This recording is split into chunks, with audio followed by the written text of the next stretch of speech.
Good morning everybody, and huge apologies for the lack of stream this morning. I'm not sure what the problem is. It's well beyond my pay grade.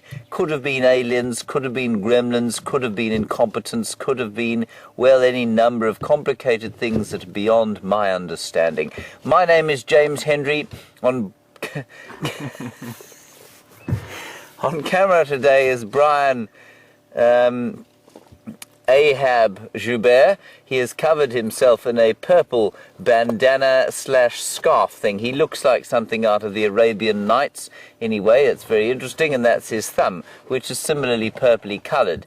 You're on a live safari, in case you're wondering what this ridiculous thing is that you happen to be looking at, and you're in the middle of the Kruger National Park, believe it or not, where the sun has just popped up over the horizon. That's it there, that big yellow thing hanging in the sky behind us. We haven't found any animals yet, so you haven't missed out on anything. You are on live safari, like I say, so please do talk to us over the course of the next, 2 and a bit hours. Hashtag SafariLIVE or questions at WildEarth.tv. One is Twitter and one is email, in the order in which I gave them. The other feed, if you like, out today is Stefan the Mystic Winter Farmer. He is on foot today with Jeandre, he of the enormous calves and buffalo-like footsteps. They will be sneaking as quietly as Jeandre is able through various parts of the bush today, tracking things and showing you the smaller aspects of the wilderness here. Well, that's all I have to say to start with now. Let's move a little bit forward and see what we can find. We've come into this particular area hoping to find tracks of the great Queen Marula. She, of course, our mainstay of leopard viewing, the 12-year-old female and her 2 little cubs. And we're hoping that we might just about see them. They are heading towards, of course, their 4th month. Yes, it's their 4th birthday, I think, tomorrow. 4th month birthday tomorrow, which is quite interesting. Okay, on we go. Bryan, are you ready? I'm ready. Where did you get that thing on your head? At the shops. It's very attractive, Bryan. Thank you. Yes. You like it? I think it's most impressive. A little bit, yeah. Yes. Oh. That's the end of what is wrapped around Bryan's head. It's like a sort of turban, if you like. He looks a little bit like Harbhajan Singh, of course, the great Indian off-spinner.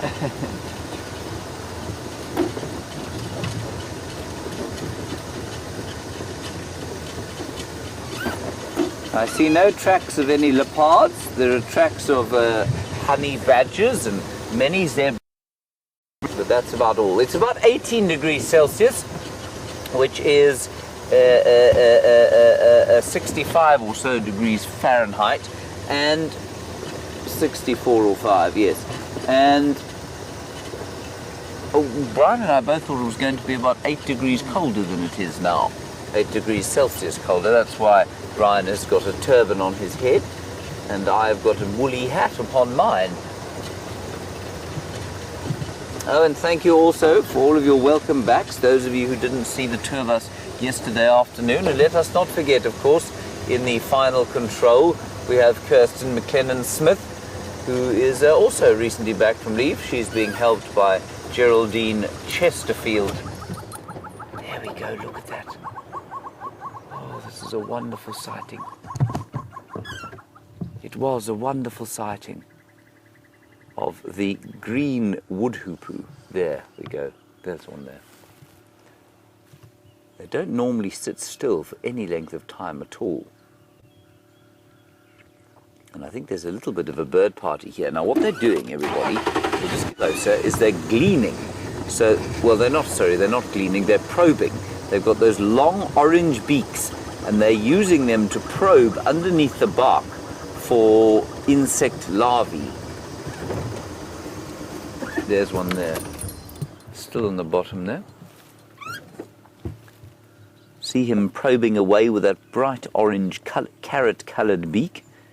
Used to be called the red-billed wood hoopoe, which of course makes a lot more sense than the green wood hoopoe. That is an inescapably ungreen bird, wouldn't you say, Bryan? Mm. Yes.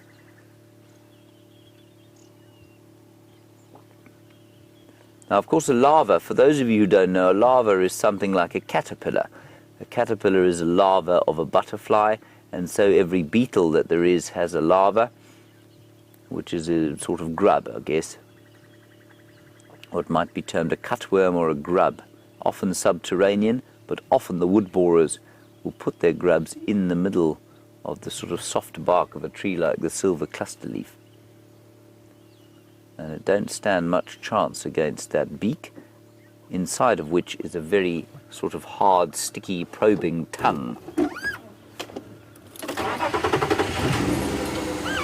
Right, that's a good start, Brian. I see the light is already quite blinding, is it not? Mm-hmm. Yes. Mm-hmm. There are some hornbills having a little bit of fun.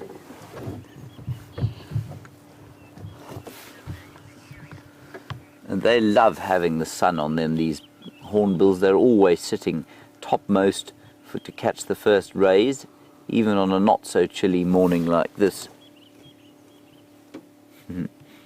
James Richard, a nice question from you. Which bird of prey do I think is the most numerous in this area? I wonder. Let me think carefully. I think you'll probably find that it's a tawny eagle.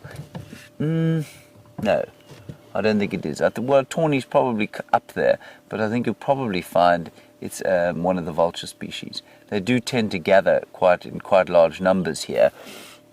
Of course, Djuma and the Arathusa to the west of us, where we traverse, and Cheetah Plains to the east, would contain a limited number of nests. So when we say the most numerous bird of prey, I mean, we're going to say resident sort of birds of prey. Yeah, let's go with the white-backed vulture. I think that's probably the most numerous. Scavenger is normally going to be slightly more numerous than an actual killer, if you like. So it's not surprising that the tawny eagle is probably the most numerous eagle species that we get. And there's a lovely sighting of a magpie shrike on the bush in front of us there.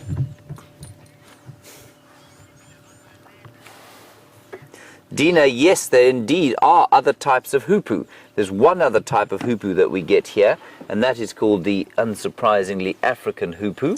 And then we also, well, we don't get any other kinds of hoopoe here, but there are two other kinds of hoopoe. Well, I suppose you could call the scimitar a hoopoe.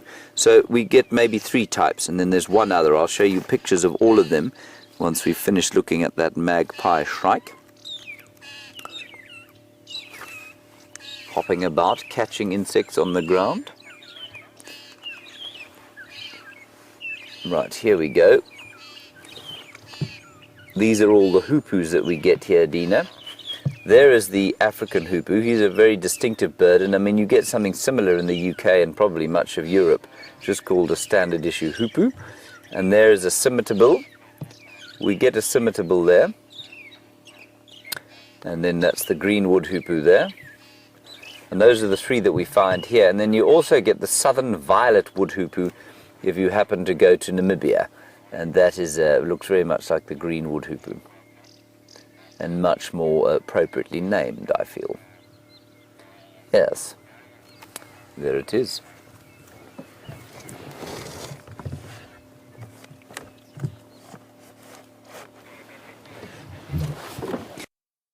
Righty, on we go.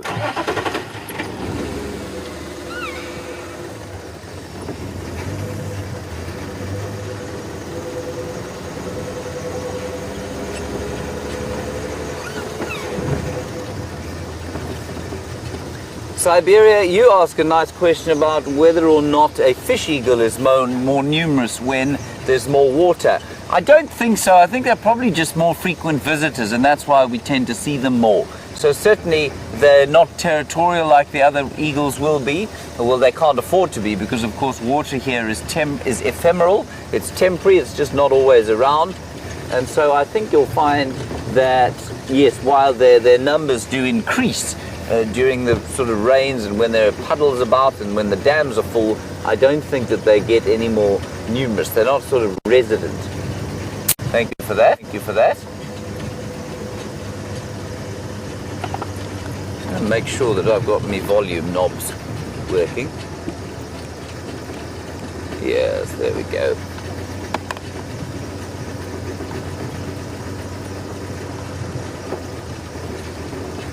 And Kazi Lion, on the subject of birds of prey, you want to know if we get ospreys here. I suspect that osprey have been seen here at various times. They are certainly not common though, and they'd be unusual here because there are no really large bodies of water. We're a little bit far north for the osprey, and they have been seen, I know, around the Sand River lodges, so Singita, Londolozi, those sort of areas, but not commonly, but they have been seen. Much more likely to see them down in Natal, around coastal areas and sort of permanent inland lakes. There you'll find an osprey. But they're again of migratory, of course, so they wouldn't be around now. They'd be back in Europe, as far as I'm aware.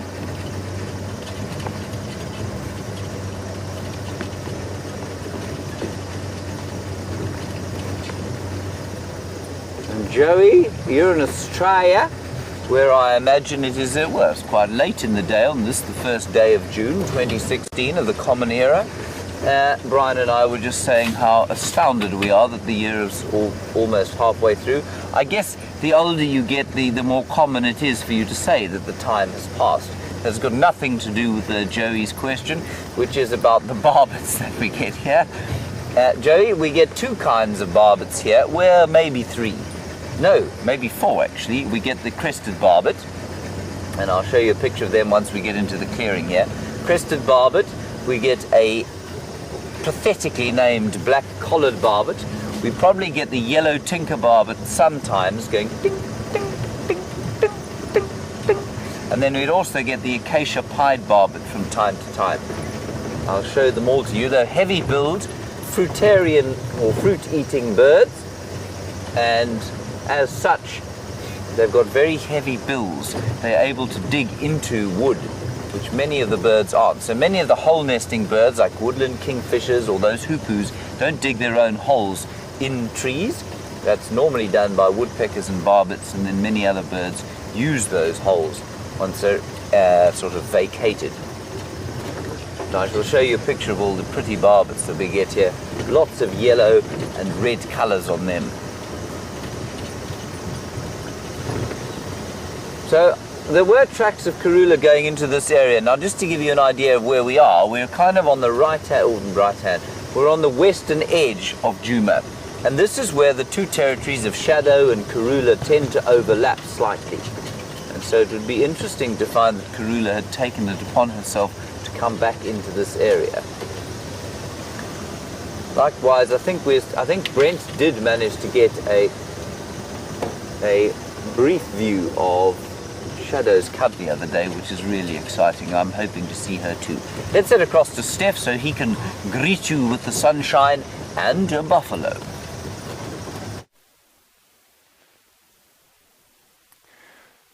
All right, and you've been with James this morning, and while we've been here on top of quarantine waiting for a chance to say hello to you, we've got some buffalo here. But these buffalo have been quite wary of us at the moment. They've moved around us, and it's given us a chance now to show you what's going on. I'm Stef and Jeandre, and I'm hosting the Sunrise Bushwalk this morning with Jeandre behind the camera. Now buffalo, they're okay on foot as long as you establish respect. Now, we respect them. That's the rule. Buffalo don't have to respect us on foot. We have to respect them. And the reason for that is that buffalo can be quite unpredictable. They can also be quite dangerous.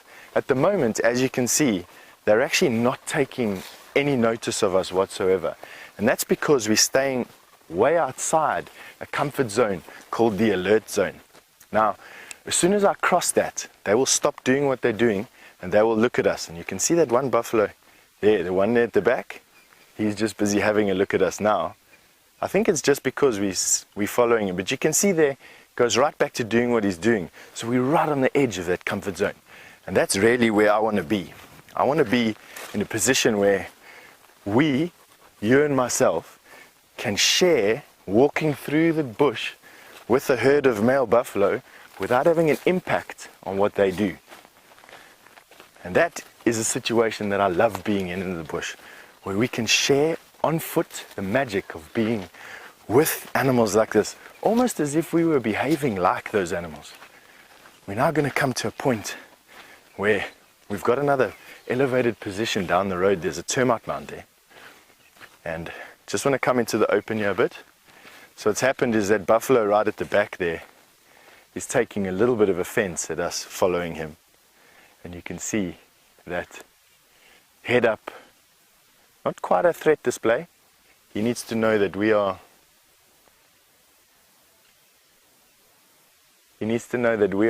respecting that distance, and that's exactly what we've just shown him right there, is that we're not going to approach him. He very clearly said to me there, hey man, I'm not comfortable with this distance, make some more. And as soon as he realized we weren't approaching, he carried on doing what he's doing. So we're skirting that line once again, and that's where we're really going to try and stay. So we're going to head to this termite mound there. It's the place of the most safety for us. Elevated positions. And although these buffalo are not really showing me any sort of sign that they are, any sort of sign that they are anything but calm, you've always got to maintain that respect. As you can see there, they got into some thicker bush there, and that immediately allows them to feel a little bit more secure than if they were, for instance, standing in the open grassland. Now, the trick here is to know when you've overstayed your welcome. It's very easy with buffalo, or any animal for that matter of fact, to overstay your welcome. And we've been with these buffalo for a good 10 minutes already. When we were waiting for you on the termite mound, they walked right up to us, just to show that they're not scared of us. And then they carried on moving off. And now we've walked with them a little bit, and they've allowed us very kindly share some of that magic with them.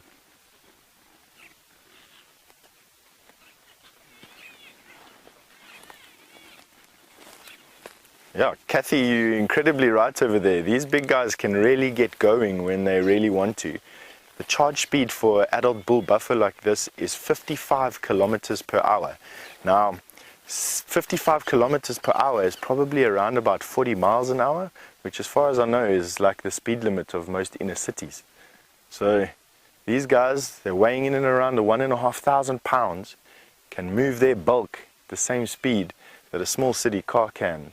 And I tell you, it's frightening when they come at you. Buffalo obviously don't want to just kill everything that they come across. And while it is dangerous to walk into these buffalo without the proper knowledge, for us to do so is a bit of a calculated risk over here.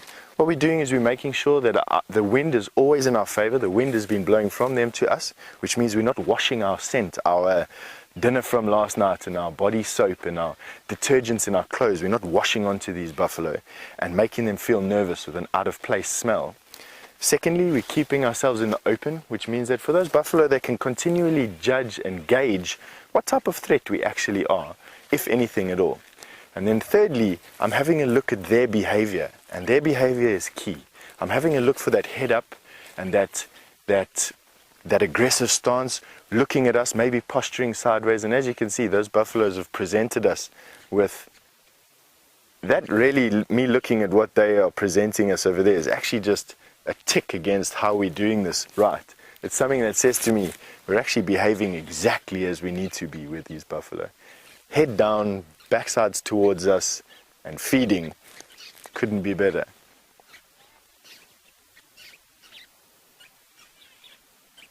Oh, Sandy has just asked me, is it true that buffalo kill 500 people a year? Sandy, I'm not too sure where you get that statistic from. It's the first time that I'm hearing that statistic.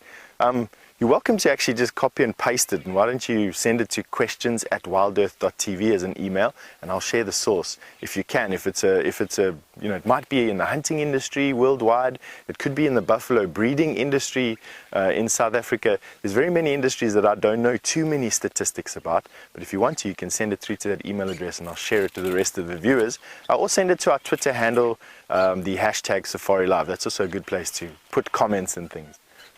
All right. These buffalo are slowly moving now away from us, and I want to see if we can get a little bit closer onto that termite mound there. They still haven't given me an indication that we've overstayed our welcome. Signs that I'd be looking for that would be them walking now towards us or running away. But they're doing none of that. They're sort of just feeding through this thicket.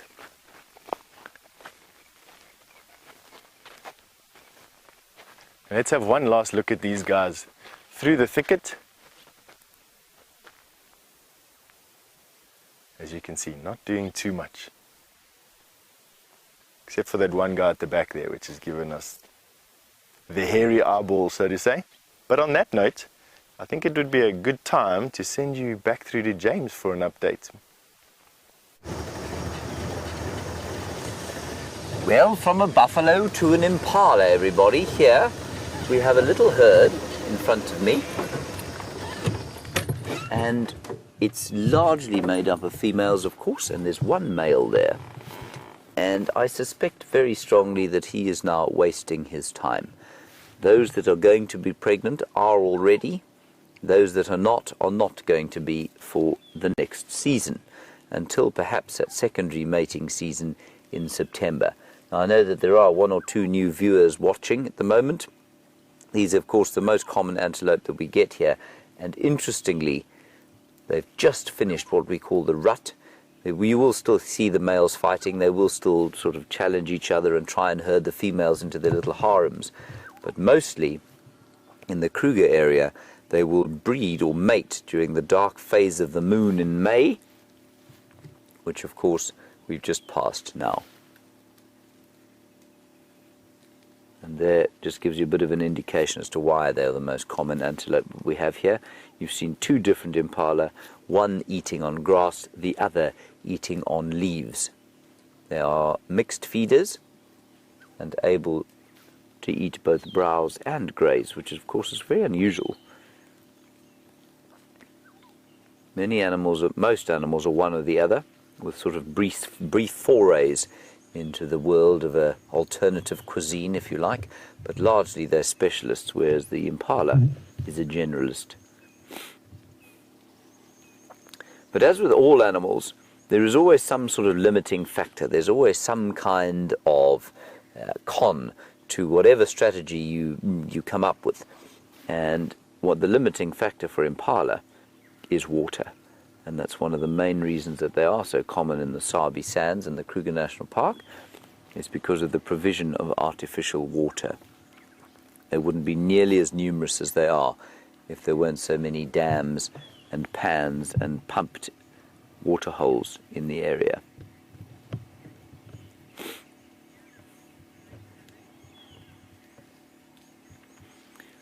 Just some lovely light filtering through the trees there. And Kerry, while we're chatting about water, I'm just going to sneak slightly forward, Bryan, because I think there's something else I want to talk about. Kerry, you want to know about permanent water in the area, and do we get permanent water? Are there any permanently flowing rivers? Kerry, there are, not through Djuma where we are now. There are no flowing rivers here, either in summer or in winter, but down to the south, about 7 kilometers from where we sit now, so about 5 miles, just under 5 miles, there is the Sand River. That is a perennial river most years. It did dry up during the drought this year, and I suspect it will do again now. But that is a semi-perennial river, if you like. It would have been perennial before the advent of agriculture up in the catchment area. And then there is the Sabi River to the south of that, which makes the southern boundary of the Sabi Sands. And that is a perennial river, yes. And that flows all the way into the Kruger and I think eventually into the Crocodile River, if I'm not mistaken. So there are a number of perennial rivers through the Kruger Park. The Limpopo in the far north, the Luvuvu in the, well, it's also far north, but it's not the northern boundary, of course. Then there's the Olifants, which is a major river running through the middle of the park. Again, unfortunately, because of our human activities, it's now a very toxic river. And this, of course, is an effect that many of the mining companies and agricultural operations that operate in the catchment area don't think about, is the downstream effects of their activities. The Letaba River, just to the north of that's another perennial one, also not in a great state because of toxins. And then in our area, we go into the Sabi and the Sand Rivers. And those are the major ones that flow through the Kruger National Park. Ooh. Just listening to Stef. Okay, Stef can hear a kudu calling near basically where we came from before we went live. That's around about where Treehouse Dam is. We're going to turn around there. He obviously he can get there, but he's going to get there a lot slower than us because he is on foot, obviously. He's also moving with Jeandre the calves. You don't want to be walking too fast with heavy things like that. So we're going to turn around and go into that area. I'm just going to let Stef know. Steffi, we'll make our way into that area as well. And then we'll see if we can't find what that kudu was shouting at. Now, if you are a new viewer, an alarm call is basically a shout that an animal or a bird makes, an animal or a bird makes when it sees something that might want to eat it. So in the case of a rattling testicular, for example, it goes pee, pee, pee, pee, pee, pee, pee, pee, pee. Impala make a loud snorting noise. That's a terrible, terrible impression of it. And then kudu and nyala and bushwalk make a bark, and it sounds almost like a dog, unless you're very close by. And it's the low frequency of those barks, because they of course are browsers. They make a low frequency bark that travels through the trees. The lower the frequency it seems, the easier the sound will get through thick bush. Well, we're not too far from that area, so let's pop along there and have a look. I didn't see any tracks when we went past there, but maybe that situation will change. That would be marvelous. Bryan, leopards, I feel. Me too.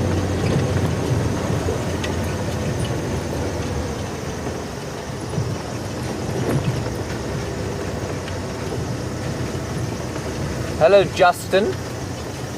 Welcome to the safari this morning. You want to know what some of the rarer sightings that I've seen in this reserve are? Well, in my current time at Djuma, I guess the rarest sighting I've had has been a sort of 10-minute sighting of a serval, which is an unusual cat. They're not that uncommon, but we just so seldom see them. They're normally slinking off into the bush.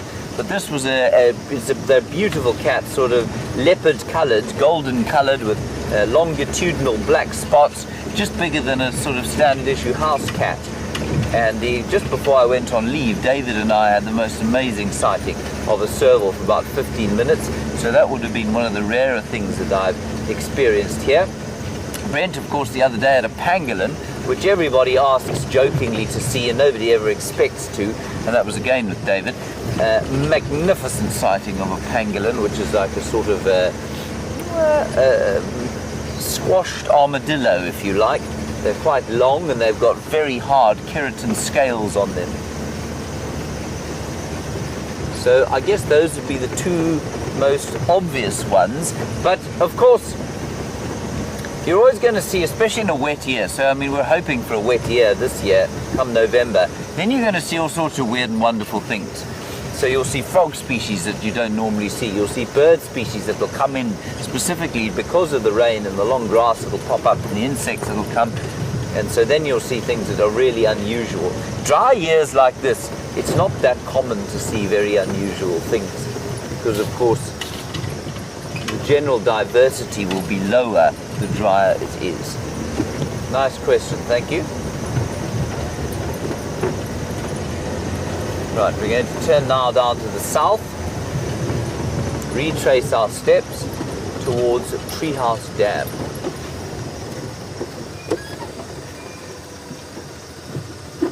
So we'll just give you a look now as to where Treehouse Dam is. We're currently, here are some leopard tracks going up and down.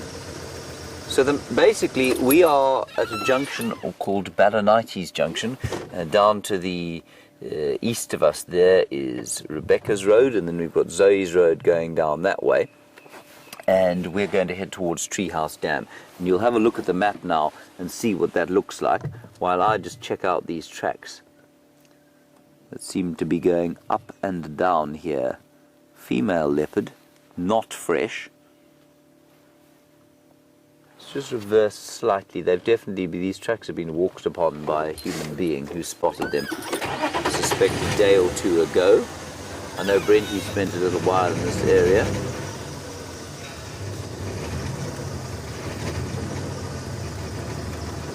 having a look-see. So they are going up and down. Now that's quite interesting. A leopardess normally goes up and down only if she's got a reason to go back to a certain area. And of course the two leopards in this area that would have a reason to go back, well, that reason of course is their cubs. I think the fresher ones are going this way, although it's very difficult to tell.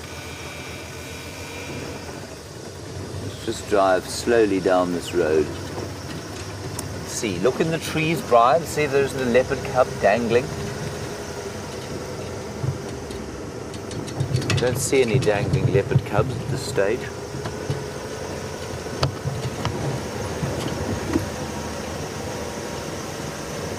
So quite nice that we get those maps and you can see where we are. You can see the extent of where we're driving. So that distance between where we were and Treehouse Dam, which is where we're kind of going now, is about, well, as the crow flies, only about 1 kilometer, I suppose. But as we drive, almost 2 kilometers. I'm just going to keep an eye out on the road here, and then we'll carry on. This is one of my favorite views off to the east here. And just interesting where the sun is now. There you can see the sun. And the sun would be basically on your right-hand side of your picture in summertime. So it'll move right to the south, to the right-hand side of your picture there. Now, Callum, you're in Australia and you say, would the animals out here survive there? The answer is most certainly not. You say the bush looks quite similar. It does look similar, I agree with you. From the pictures, I've not been to Australia, but from the pictures I've seen of Australian landscapes, I can see exactly what you mean. But remember, the suite of species here is very different in terms of leaves. You've got a lot of eucalyptus there in Australia. Very few animals can actually cope with eating eucalyptus, the koala being a notable exception. None of the browsers here would be able to cope with the oils in a eucalyptus tree, and that is why, I mean, we have exotic plantations of Australian trees that we use for paper largely. They're eucalyptus plantations, and they're almost lifeless in this area because there's no indigenous fauna that is able to cope with the kind of aromatic leaves of the eucalyptus. So while there might be 1 or 2 species that could cope, I think you'll find that very few would survive.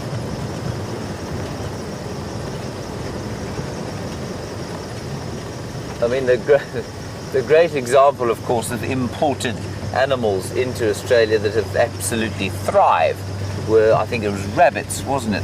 Rabbits were imported there and they went ballistic, and because there were no natural predators, so they obviously found plenty to eat. But I think that you'd find things like kudu and impala and zebra. Maybe the grazers would do a bit better, but I think any of the browsers would really struggle. It's a nice thought, that. Australia, of course, is very, I remember we had a fascinating physiology lecturer at Varsity who wasn't the most pleasant fellow in the world, but he was very clever, as many clever people are often not very pleasant. And he told us many things about Australia, and there's a wonderful book, which I've yet to find actually, called The Future Eaters. And it's basically about Australian fauna and why it jumps about the way it does, and why it doesn't walk like any self-respecting fauna in the rest of the world. And one of the reasons, of course, is that Australia is extremely nutrient poor as a continent. It doesn't have very rich soils. In fact, they're very poor soils, and that means that energy balance is very difficult, and you have to move extremely efficiently.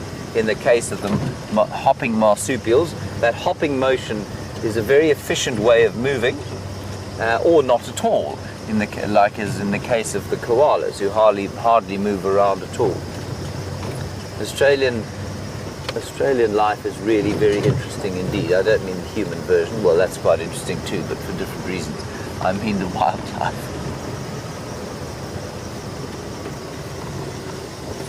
No further leopard tracks here. I'm going to drive a little bit faster now and see if we can't get around the corner, see if we can pick up any more sound of barking kudus.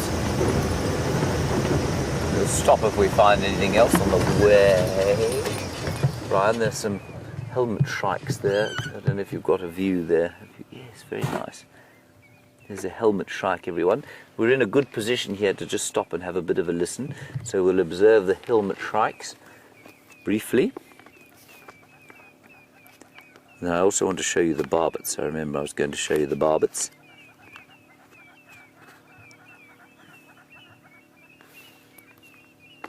And all around you can hear the very quiet sort of dawn chorus of the winter, mainly made up by the woodwind section of some magpie shrikes. Bleep, bleep, bleep, bleep. No, that's not a magpie shrike, that's a... that's ridiculous. It's a grey hornbill. Right, here are our barbets. Very beautiful birds. That's the most common one. That's the crested barbet there. And there's the black-collared, which should, of course, be called the red-faced, don't you think, Bryan? Yeah. Ridiculous that it's called the black-collared. There's the acacia-pied barbet, much more subtly covered, but you can see they all have very heavy bills, heavy beaks, and then we get the yellow-fronted tinker barbet there, or tinkerbird. And it's the most lovely sound of the summer to hear them going ding, ding, ding, ding, ding, ding, ding, ding. There we go. You see how I cleverly changed my hat there, Bryan? I did. So that my bald spot didn't blind everyone. Yeah. It's very considerate of me, I feel. It is. Yes. Now, Aaron, you want to know if I have a favourite water bird. Favourite water bird. I suppose I do. I suppose my favourite water bird would be the green-backed heron. Mainly because it's so clever at fishing. It's a remarkable bird that uses bait. It will take an insect and drop it into a pond where it's seen fish rising and then wait on the side, and as the fish rises to grab the insect, it'll grab the fish. Brilliant, brilliant strategy. And putting paid to the notion that only humans or higher primates use tools. I did see an impala looking a little nervous, so we'll keep going slowly along here.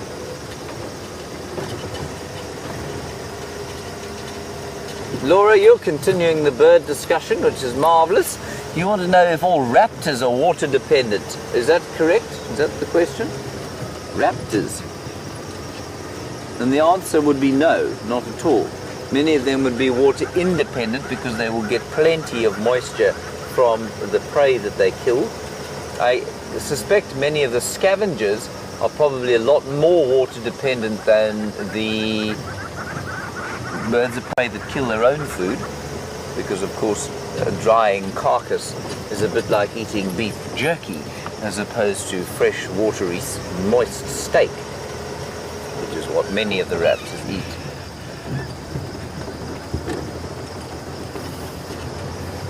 So no, not water dependent, and many raptors make a very good living in desert areas, mainly because their prey is water dependent, and so they find it pretty easy to catch prey around the water holes. The falcons, the peregrine and lanner falcons being great examples of birds that lurk around water and they nail doves and grouse.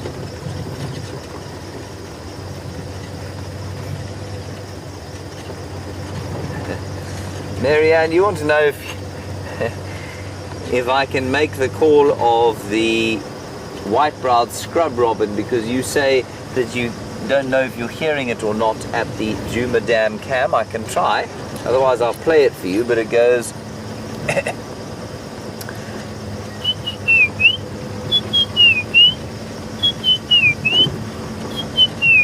and then it can also go, but that's normally only in the evenings. Marianne, does that sound like what you're hearing? I can play it for you, a probably slightly better version of the bird itself calling. But that's the one bird call that I can do relatively okay. It wouldn't fool a scrub robin, but it might fool a human. That light has got very bright very quickly.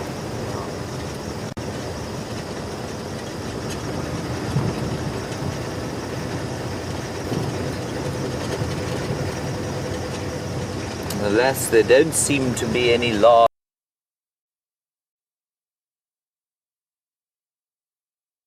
predators here.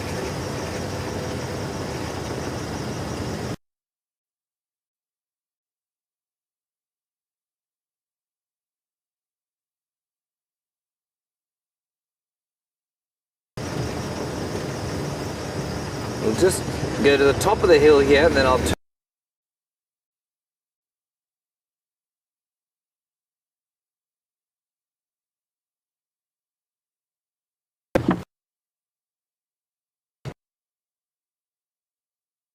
This particular through this morning.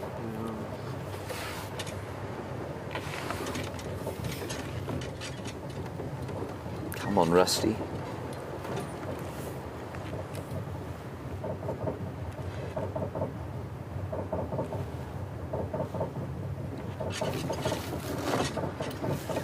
Some very disturbing knocking sounds coming from the bottom of this vehicle.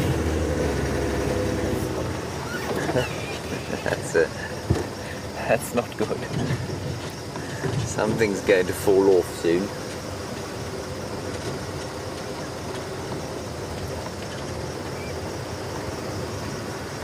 No. This is round about where Stef heard them, so we'll just keep watching the road, see if there aren't any tracks going across. If not, we shall continue down towards the southern boundary.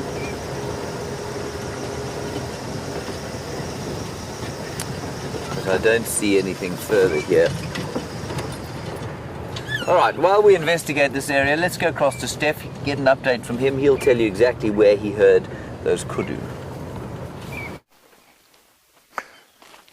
Some of the times it's just nice to wander, and we're wandering through this beautiful parkland that we've got here at the moment. It's not natural parkland. This has been created for us on the western end of quarantine, and it does just allow us though to enjoy an uninterrupted vista as we move through the bush here. And why I've come here is right about a minute or two ago we've had impala that have just gone through a little bit of a succession change. And what I mean by that is that during the rut, which is what we're having at the moment, we're actually coming to the tail end of the rut. During the rut, male impala will often fight with one another, and a top-ranking male, when he loses, doesn't just lose a position, but jumps down the pack. And that happens it happens like that because second or third ranking male will have a fight, one male will be usurped, and all of a sudden every other male has a chance to go at that male, quite often resulting in quite serious injuries for these impala. It's not uncommon to see impala with one eye, as Nelson the impala shows us. It's also not uncommon to see impala with broken horns, as Nelson also has. I think he also has only one horn. And then injuries to their neck and to their thoracic region is actually very common.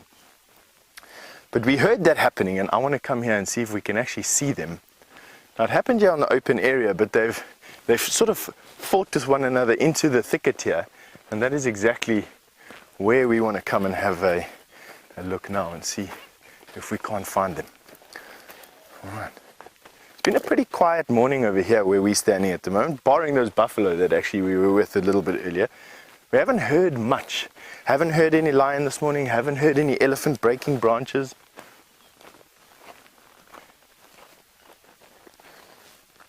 Been pretty quiet. We did hear the kudu alarm call, that's exactly right.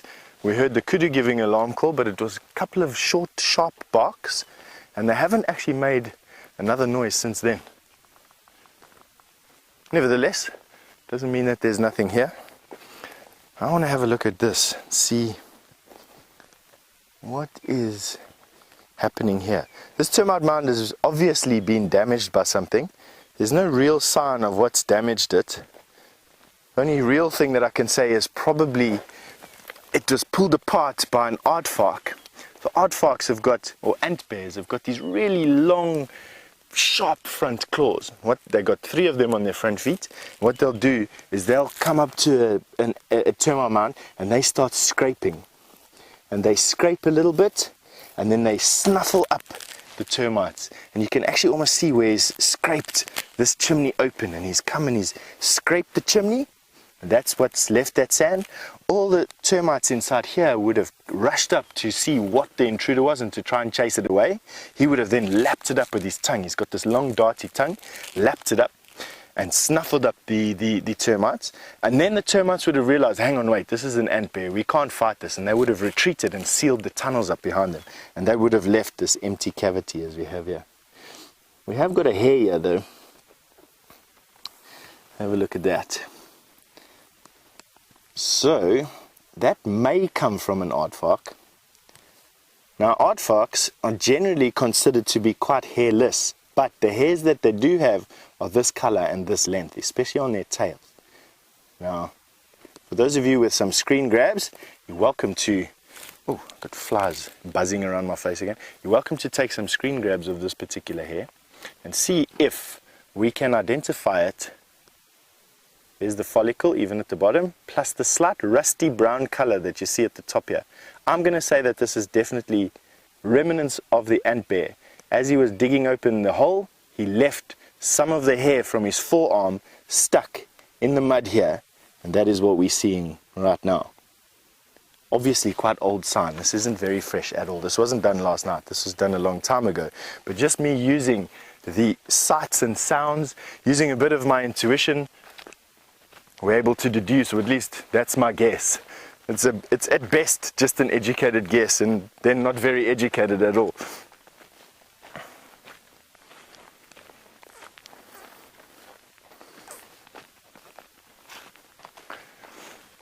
Chitra has just asked me quite an interesting question all the way from India. What are the chances of us looking at a basking snake while we're on walk? Chitra, quite good, especially this time of the year. So this time of the year, puff adders go from being nocturnal snakes to being diurnal snakes, daytime snakes. And very often on a chilly morning, but one that's got promise to get warm, you see puff adders basking on the side of termite mounds, trying to get some heat before they go out for the day, trying to build up their metabolism. Summertime, or wintertime at least, is when the puff adders mate with one another, and you quite often find male puff adders on their forays looking for females. Male puff adders building up their metabolic heat early in the morning, and then basically moving in search of females throughout the day. Well, we're going to the bush over here and hopefully try and look for one of these things. We're going to go and link to James, who's got a bird to show you.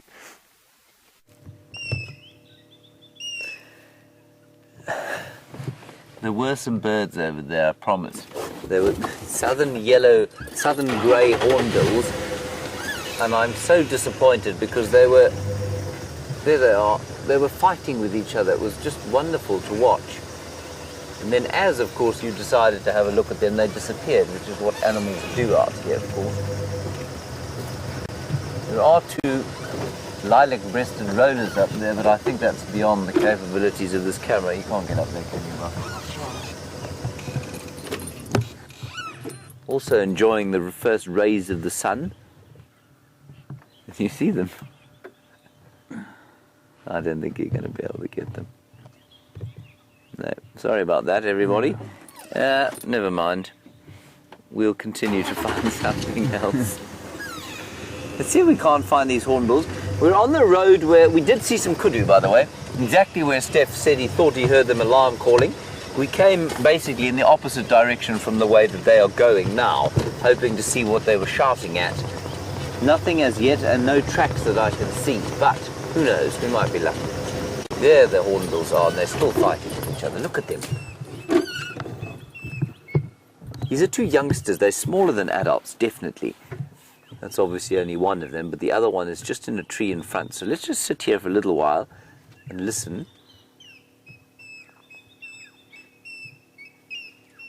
And see if they don't fight again. And the reason I know they're youngsters is that they're just smaller than the adults. There are 4 of them now.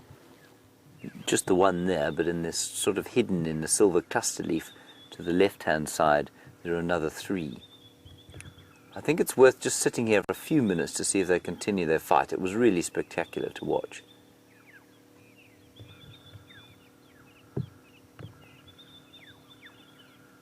And then in the background you can hear a white-browed scrub robin giving an alternative call. I think.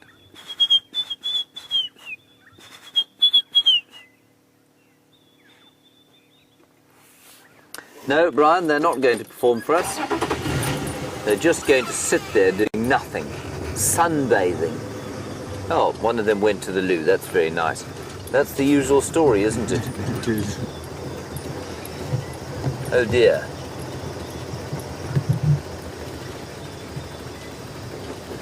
This is a bit of a problem. Right. So, the elephants have done a lot of this of late, and I think it's because there's no grazing for them. So they are bashing many of the trees over the roads. Well, they're bashing them all over the place, and sometimes there happens to be a road in the way. Let's go up through here. Oh, there's no very clear path, I must say. Anyway, we'll keep trying.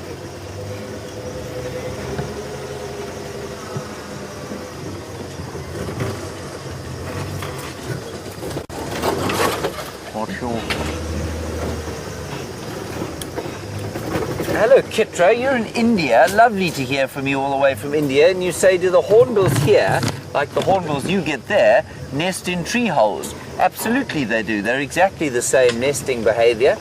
That's fascinating. And I know you get a number of really interesting hornbills, well, throughout the Asian subcontinent and, of course, down further into Southeast Asia. Lots of different hornbill species. So, yes, indeed, they do nest in tree holes. Wonderful to hear from you all the way from India. Please keep talking to us. I'm going to go, of course, just getting around this one tree in the smooth motion is not easy. Here we go, Brian. We're going to go basically straight onto the road on top of it. It'll be okay this way.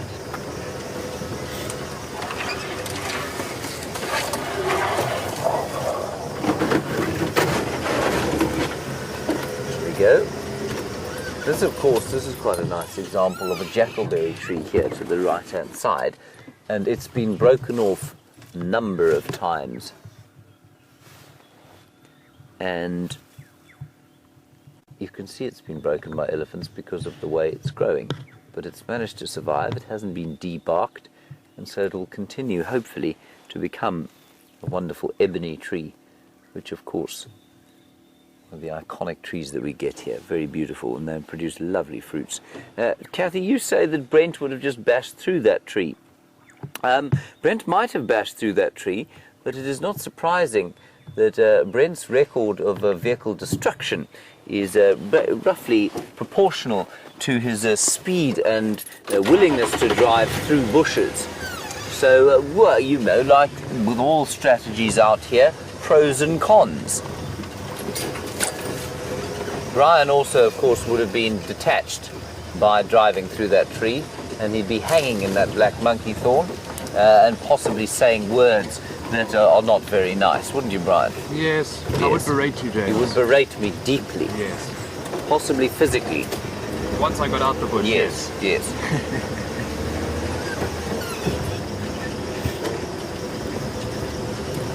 Right, we've got round.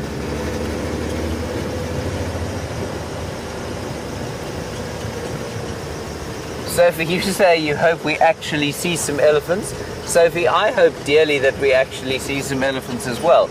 I'm starting to feel slightly, distressed by the fact that we've seen 2 impala the entire morning. Well, a few more than 2, but not many more. Those trees look to be fairly recently pushed over, so maybe we'll be lucky.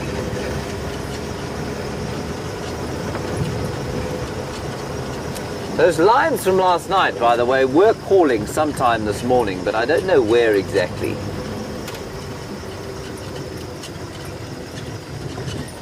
Hello, Linda. I half missed your question there, I'm afraid. But I think you asked about... Oh, you said you've heard that the hyenas may have moved in, and have they found a new one? I don't know. I haven't been up there. And I think it's probably a little bit late in the morning to be going up there now, because even if they hadn't moved in, they'll probably be inside. But certainly worth having a look maybe this evening. My friends, the hyenas, I have missed them, I must say. I enjoy them so immensely. I just hoped to find some little leopard cubs this morning. That's why we didn't go up there. I did think about it.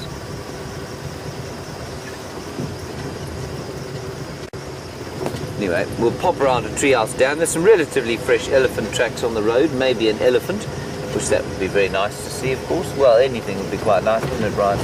Any form of mammal. We were asked yesterday if we'd do a competition for mammal species. Well, I'd be winning over Stef. No, Stef would be winning. I think he's seen 2, and we've seen 1. That's a really pathetic return for the morning, for both of us. Stef at least has the excuse that he's on foot.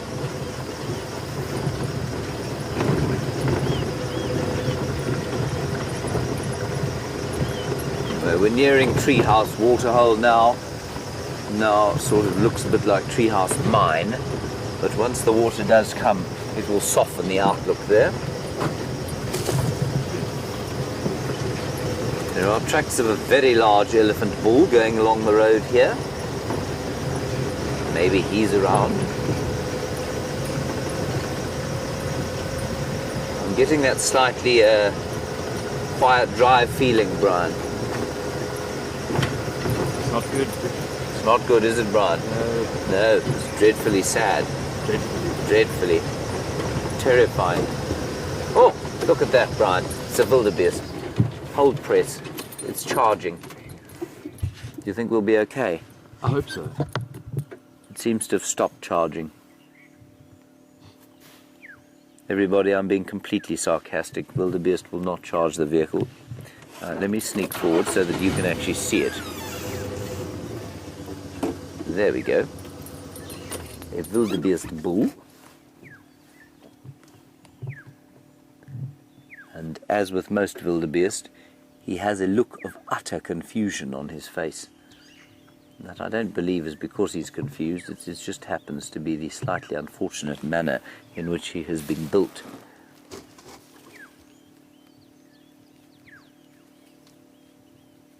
He's actually tremendously confiding. Most of them won't come close to us like this. This is wonderful. When we say something is unfortunate, it normally means they're ugly, of course. But I don't think wildebeest are ugly. Many do. They've been considered part of what is known as the ugly 5. Oh, you see, now look. Yes. He runs away. He runs away. Just now, he'll go to the loo for us.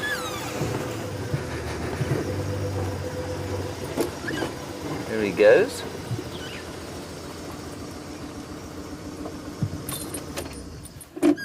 He's probably looking for water, you know, and of course there isn't any at the moment at Treehouse Dam. But, as Brent pointed out to me the other day, the elephants have started to excavate again where that natural spring does come up into Treehouse Dam. We'll go and have a look at that now.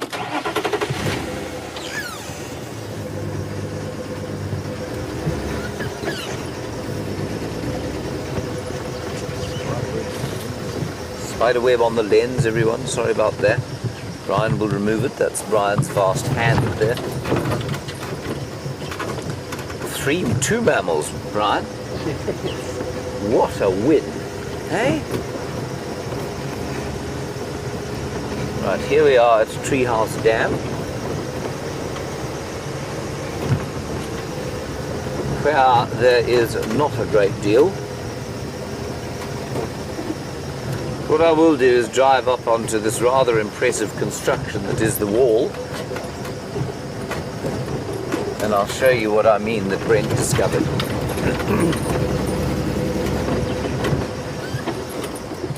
So if you look down there, everyone, just turn to your left and look down there, and what you can see is some fairly fresh examples of where the soil has been excavated, and that's by elephants.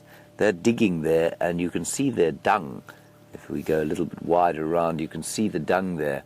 And the elephants are brilliant at finding water when there doesn't seem to be any, especially clean water. They don't like muddy, dirty water that's had hippo dung in it if they can avoid it, and so they will find underground water sources like this and dig for it. And it might actually be worth, you know what I'm going to do? I'm just going to go and stick my head in there, well, my hand, and see if I can find anything in the way of water. Bryan, you'll keep me posted as to whether you can hear me or not, will you? I shall. Yes, thank you so much.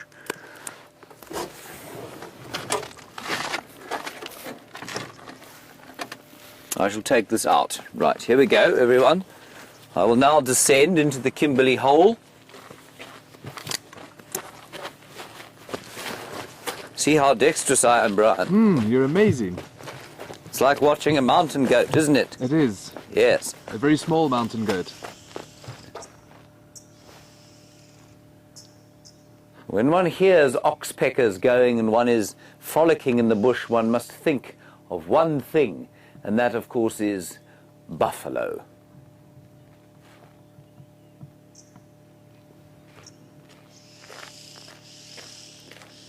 You will tell me if you see a buffalo, will you, Bryan? I shall.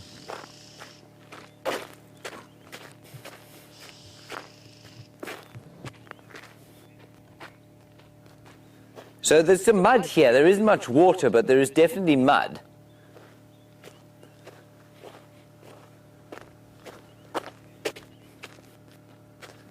Here we go. Here's water. There's water here. Are you zoomed in, Bryan? I'll splash some for you. Here we go. Oh, Isn't that amazing? incredible. The Wunderbar. elephants have managed to dig mud out here, and a whole lot of other animals have come to drink. So there are buffalo tracks, deer tracks, Your audio is a bit dodgy. and many other kinds of tracks of animals coming to have a drink. Now I'm going to have to get up this fairly substantial construction. Let me collect this. Hyenas, dreadful litterers.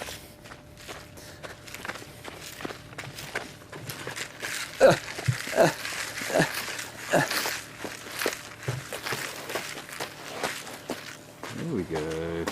Well done. Oh, that's great.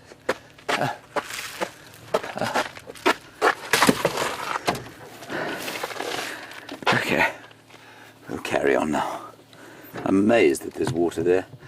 And the elephants do that, they can feel water, we think, flowing under the ground, and that's probably how they've managed to achieve what they have there. Okay. Here. Let me plug myself in again.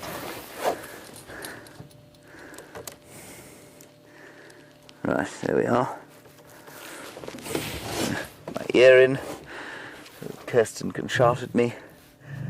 There we go. I'm back in. Kirsten, I can hear you.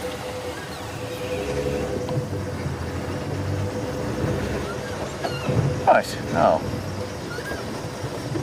Sorry, just one quick look with my binoculars.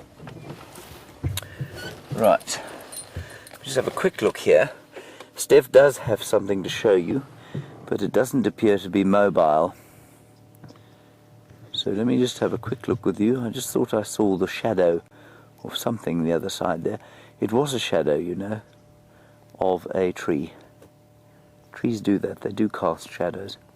Right, on the subject of trees, let's head across to Stefan, who has a tree.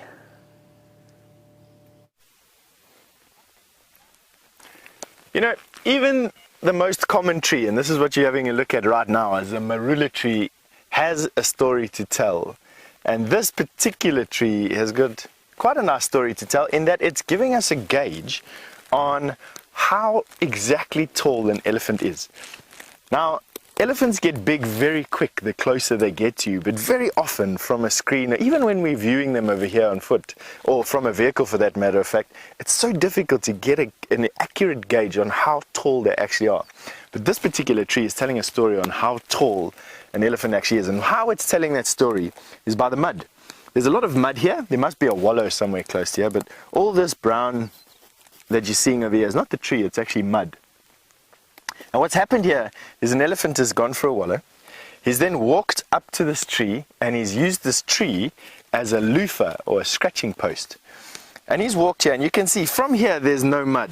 And the reason for that is this is where the shoulder blade ends and the leg starts. And then here is where his belly is. This is where the belly or the shoulder of the elephant would be. And then right up there, which I can't even reach, which I'm going to use my rifle to show you, is where the neck was. There. That's the last piece of mud. There and there is the last piece of mud. Now that's a good, I don't know how, my rifle is probably 5 feet long and I'm 6 foot tall.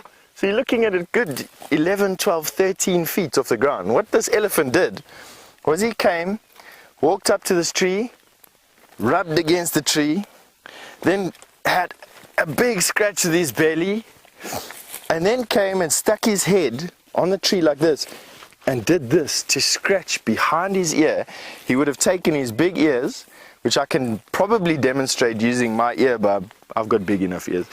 This side of the tree, leant it forward, and then scratched behind his ear, getting all to those hard to reach places around the neck. And that is actually what's given us the height, was how high an elephant's head can lift, and easily can lift much higher than I am. As I said, I'm 6 foot tall.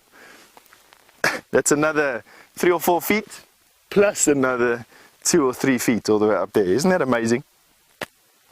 Another story that this particular tree has to tell is one that's pretty common to all marulas, and that is how to deal with infections, how to deal with parasites, how to deal with unwanted hosts.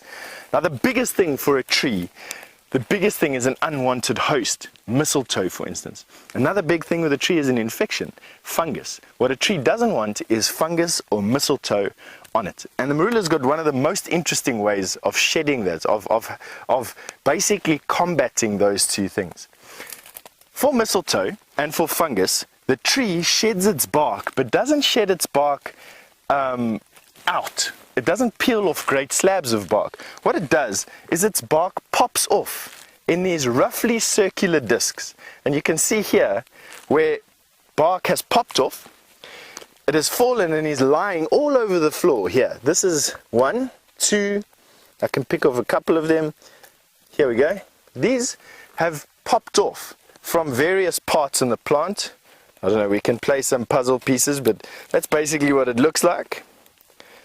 Pops off and takes with it all of the fungus, spores, and all of the mistletoe seeds. And you can have a look over here. Look at what the bark has traveled with all the way down to the bottom of the tree and then gotten rid of it. But what it also does is it creates these little micro habitats where animals like to live. Now what I love doing is lifting up these little pieces. I feel for a loose one, and what I'm looking for are pseudoscorpions. They're one of my favorite insects, is a pseudoscorpion. But there's no loose ones on this tree. This elephant has done a count. Oh, here we go. Here's one that's coming loose. You can see it's starting to peel off. Obviously, as it loses touch with the tree, it loses its food and its source of water. It then dries up and it peels away from the tree, and that's what causes it to pop off. They pop off relatively easily. And what I'm looking for here is a pseudoscorpion. I normally only pop off one. I don't normally pop off another. And there are no pseudoscorpions under this one, so no luck today.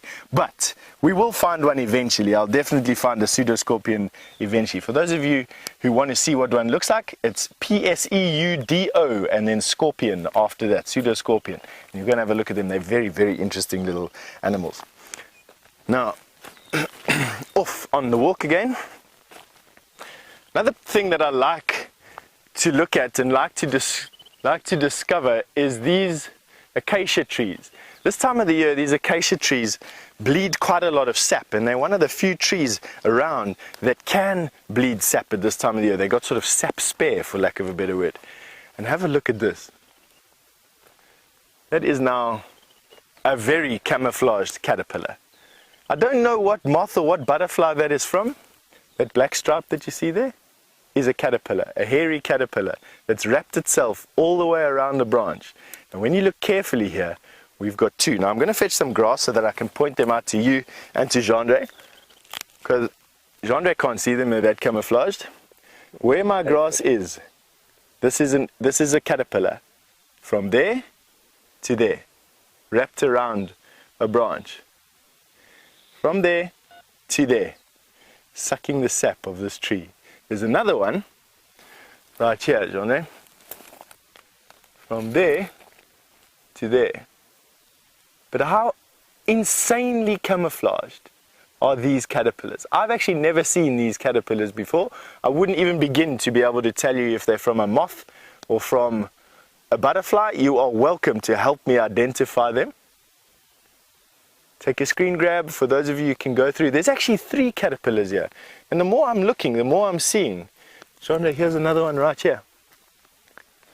Have a look at that, folks. There's one from there to there, another one from there to there, and another one from there to there. All within a very short space.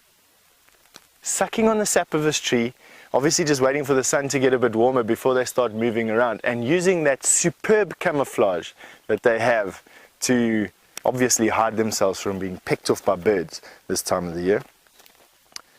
Alright, we're going to carry on going, and while we are picking our way through this bush, it would be a good time to go back to James.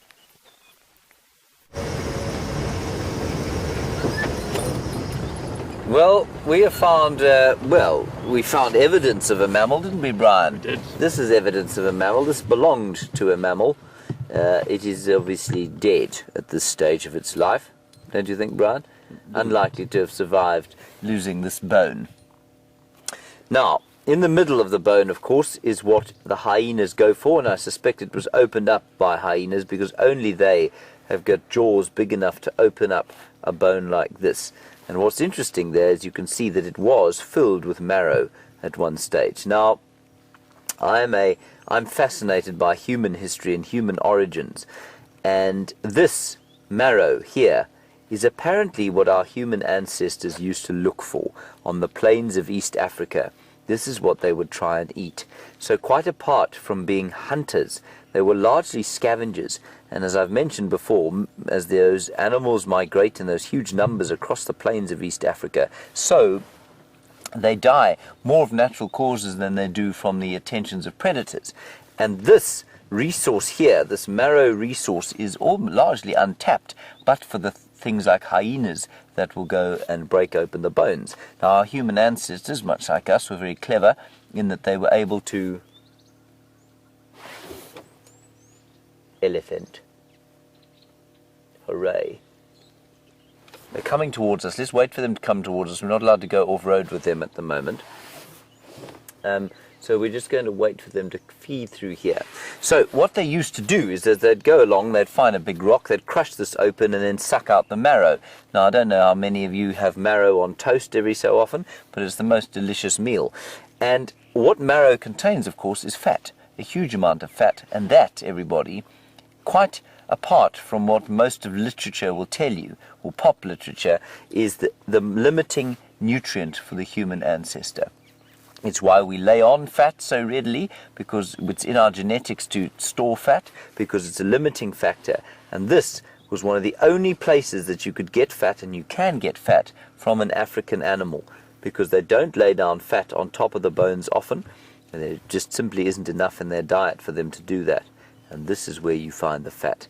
And in areas where animals died and there were great numbers of scavengers like human beings, or where there was sufficient for human beings to scavenge, women used to carry babies to term, because fat, of course, is a limiting nutrient for a pregnant woman. And after a long drought, when the carcasses of the dead animals were had been denuded and eaten, what you found was that the birth rate of human beings disappeared. It really went down a long way, and that's because the women couldn't get fat like in this marrow. Anyway, that's a long story about a bone, which I think is quite interesting. You might think it utterly unfascinating, but there it is. Now, let's see if we can get a view of these elephants, or one elephant, hopefully walking this way. Now, we don't drive off-road for elephants anymore in an attempt to kind of minimize our impact during this particularly dry time of the year. If we'd had normal rain, we'd just drive in there and find him.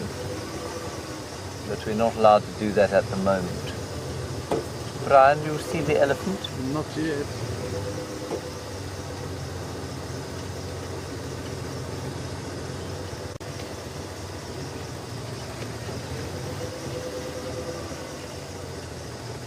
me just stop again and have another listen.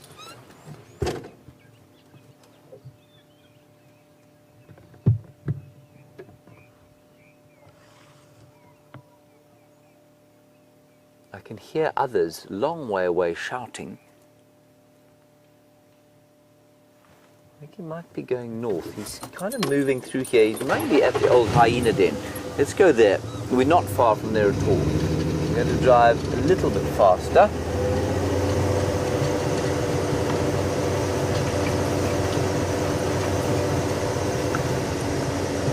And Stef can hear others at the junction of Zoe's and Philemon's cut line. So we're in the right vicinity. We won't go backwards the whole way, everyone. Mainly because I'll get a crick in my neck. Being so old, Bryan. Approaching my 40th year, of course.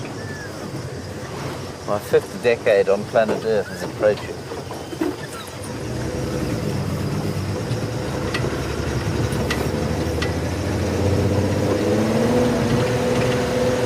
Alright, let's ease in here. And then we'll go Zoe's Philemon's cut line, the ones that Stef can hear, quite a long way that way. Watch your head, everybody, duck down, no thorns. All right, Bryan? All right.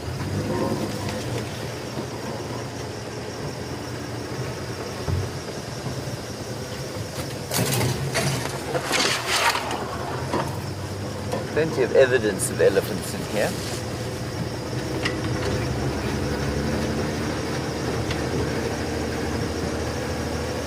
Should be right around here, but it's not. Let's stop and have another listen.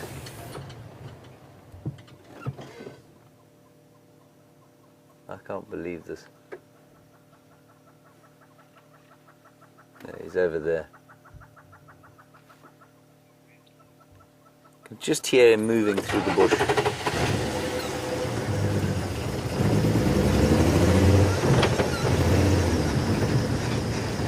Sophie, you say your wish is going to come true. I hope it is, Sophie. Your wish to see elephants. Let's just drive around here quickly. Watch out, everyone. Heads. Okay, Bryan?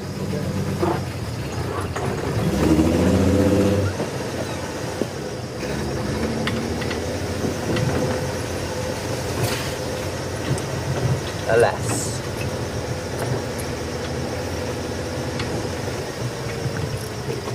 Nope. No sign here, everyone. We'll go and try and find the ones that Stef heard. Sophie, sorry about that.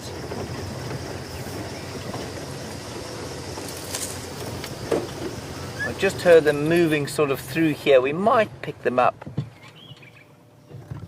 as we go through towards the Philemon's cut line, which is the road that we were on. But of course animals come and go from all over the place. There are elephant tracks absolutely all over this area, so they have been around. Hold on, Bryan. Very bumpy here.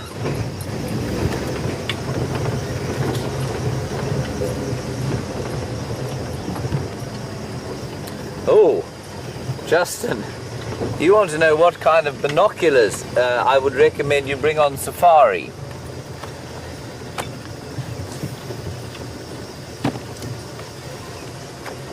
Now, I'm not allowed to mention the brand name, apparently, that's not allowed. But what I will tell you is that there is a very profound difference between the two pairs of binoculars now sitting on the front of this car. That one belongs to me. It was donated by a charity to another charity that I was working for that subsequently folded. The charity that donated them wasn't a particularly generous one. This pair was donated, well, not donated, lent to me by Kirsten McKinnon-Smith, who is in the final control. That's because she doesn't need them in the final control. This is an exceptional pair of binoculars, and I won't tell you which one it is, but any one of Leica, Zeiss or Swarovski, those are the kind of top end binoculars, and they're amazing. They're fantastic. And this is a pair of binoculars you should avoid unless you are with Erwin Rommel on the Desert Campaign, for example. I think that's where they come from. But you can get a very nice pair of binoculars that'll set you back probably about, I don't know, say $200 or so. That's probably what you should be looking to spend, $200 to $300, and then you can get a really nice pair of binoculars that will immeasurably improve your safari experience. People say, what's the one thing that I should bring on safari? And my answer to them always is, before you pack your toothbrush, make the effort to go and get a pair of binoculars, because it really will change your impression of the bush. You can look at so much more and appreciate so much more out here if you have a decent pair of binoculars. There we go. Thank you for that, Justin. I haven't looked through these for a while. Yes. Elephant. Well done, Brian. They're moving parallel with the road. There we are. Hooray. A mammal. A large mammal.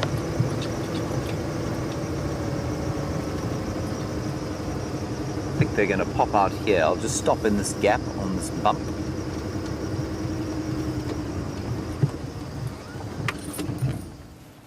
There we go. There you are, Sophie. We do what we can, you know. Don't we, Brian? We do. Let me just quickly call this in on the radio. The radio has been very quiet, so I don't think there's much going on. Stations is a small breeding herd of elephants mobile in a westerly direction, parallel with Philemon's cut line towards the junction with Shiban. It's quite a nice herd of elephants. 1, 2, 3, count them everyone. 4, 5, 6 in a line. That'll probably be the matriarch, that big one coming into picture now. She's young to be a matriarch. No, here comes the matriarch. Much bigger. Much obviously older. There, she's just coming into your picture now. She's missing her right tusk. We know her. I've seen her before many times. Her hips showing just because she's quite old now.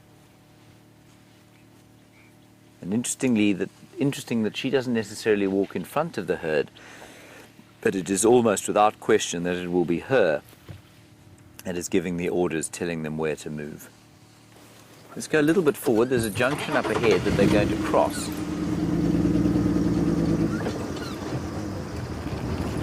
Lovely herd of elephants. 1, 2, 3, 4, 5, 6, 7, 8, 9, 10, I think.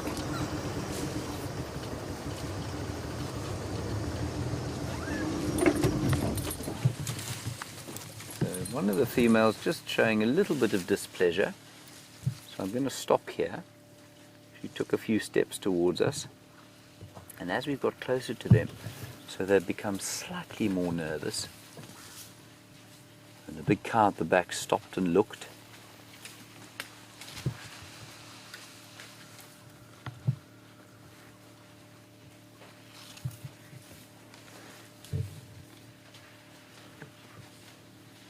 There, that's the one that took a few steps towards us.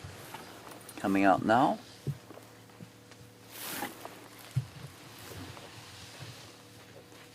She seems to have relaxed.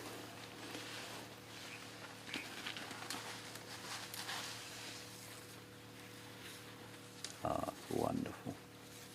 That's the matriarch there coming out. That's her.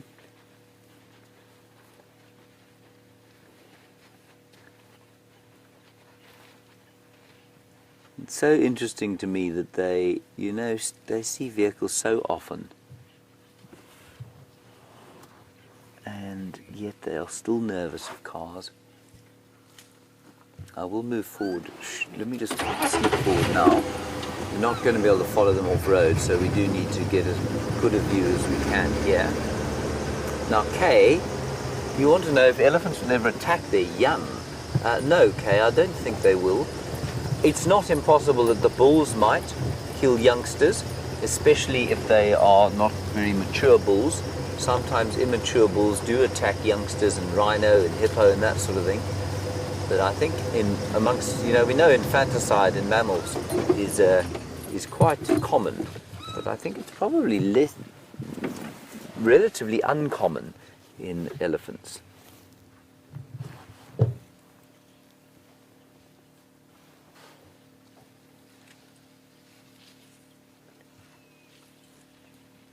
Look at them melting there into the bush.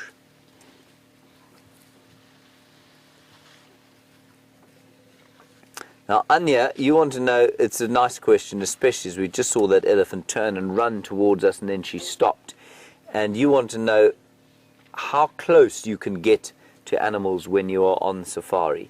Anya, it depends entirely on the animal, and I don't mean the species, I mean down to the level of the individual.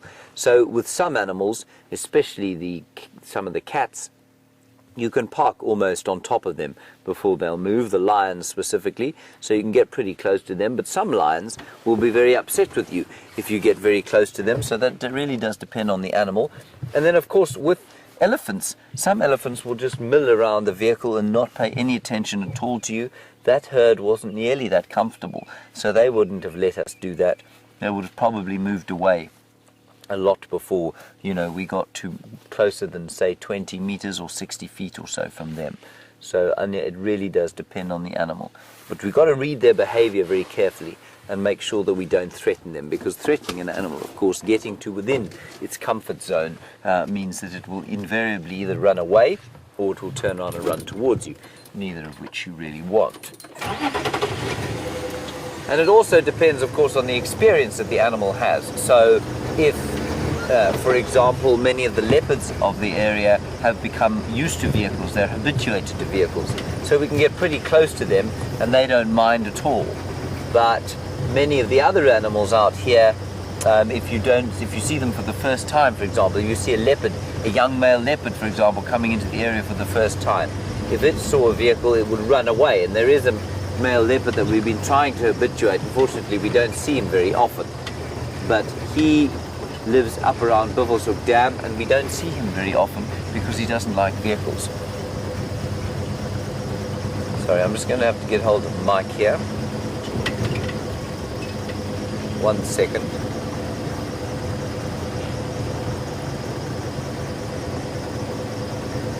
I don't know what he's talking about.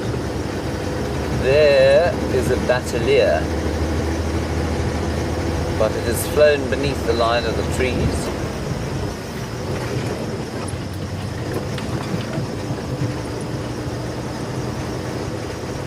But it has gone away. There's just quite a lot of activity on the radio now, people asking about the hyena den and whether it's moved or not, so I don't know.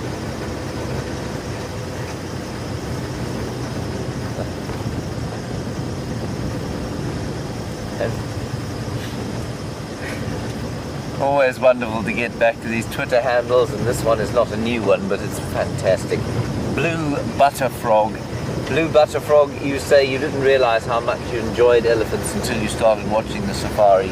Yeah, I agree. I think that they are fantastic things to spend time with, especially extended periods. You get such an impression from them. You get a real feeling from them. And that cow that ran towards us there, I actually got quite a fright from it. I thought that they were very relaxed, and suddenly she turned and she got very cross very quickly. And it's always something you've got to be aware of with elephants, but they give you an impression. And she very clearly gave us an impression there that she didn't want us any closer at all. Just to keep you posted, the bushwalk is down. I don't know what that means. I think it just means that they're having technical glitches. Anyway, we'll see what else we can find on our own out here. We're alone, Bryan. All alone in the wilderness.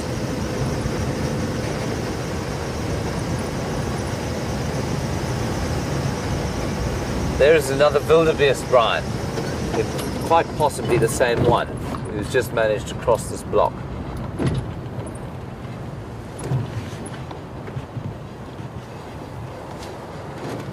Don't run away, wildebeest, please. Beggars and choosers and all that. There he is. Hello.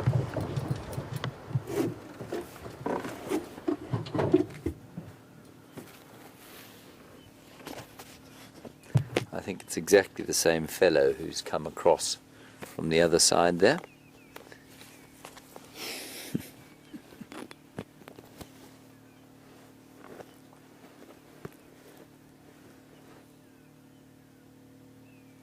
He's very, very disinterested in us, Bryan. Yeah, I can You see see that? Yeah.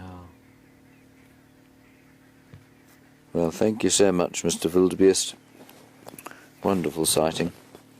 Thanks for the effort you made. Show us your bottom. We should probably wait for him to see if he wants to deposit some dung, shouldn't we?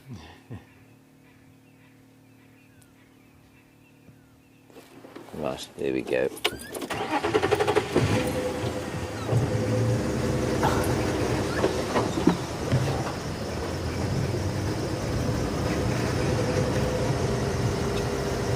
Oh, Justin.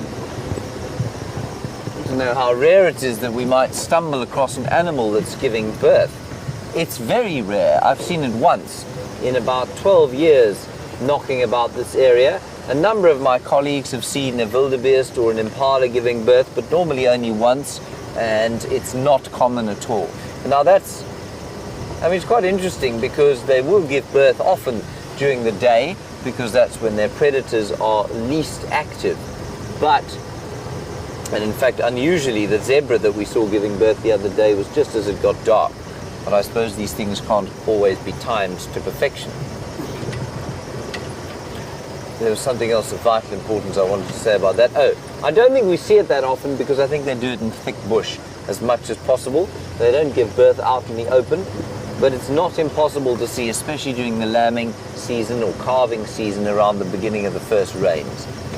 You do sometimes see impala, you do sometimes see wildebeest. Those are the two most common animals that you'll see giving birth. And I managed to see a zebra giving birth the other day, and that was just blind luck. We were driving along, and there it was.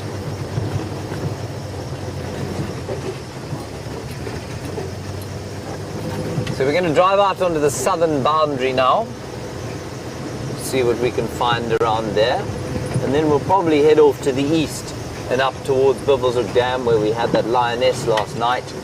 Now, oh, what I didn't tell you, I don't know how many of you were with us last night, but we had the lioness that was calling around Buffelshoek Dam, and then we found another one on the way home.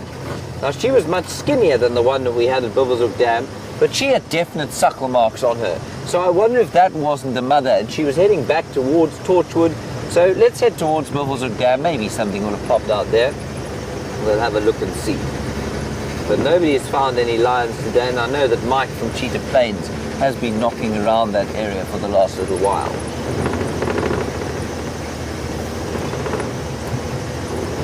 Starting to warm up a bit now. Not so, Bryan? Yeah, a little bit. How many jackets have you got on? I've still got 4 on. Still four jackets.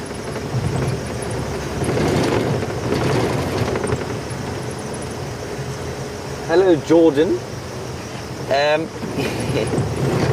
You want to know what are some of the most interesting facts about lions that most people don't know?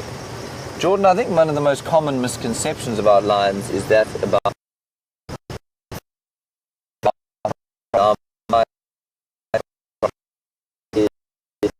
extra to the as females and their youngsters. Males within their territories will have 2 or 3 crows.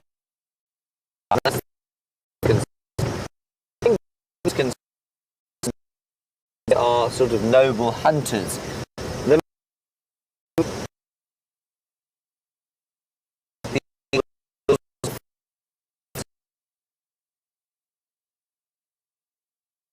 And success on the line. What else would we say? The most interesting facts, little known facts about lions. I mean, there are so many, depending on, the level of depth that you want to go into. But I think those are 2 of the most obvious misconceptions of lions. Should be very nice.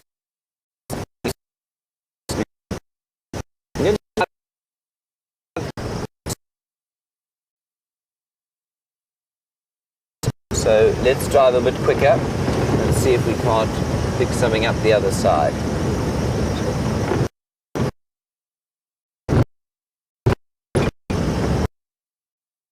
Everything is falling apart.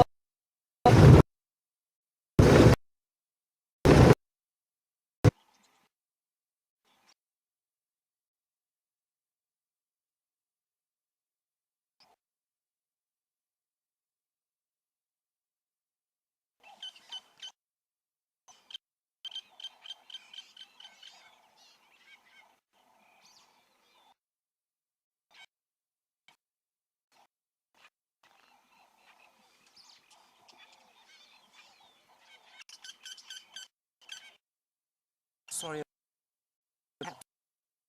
The technical team is rushing around madly trying to fix it, and we'll be back with you as soon as we can.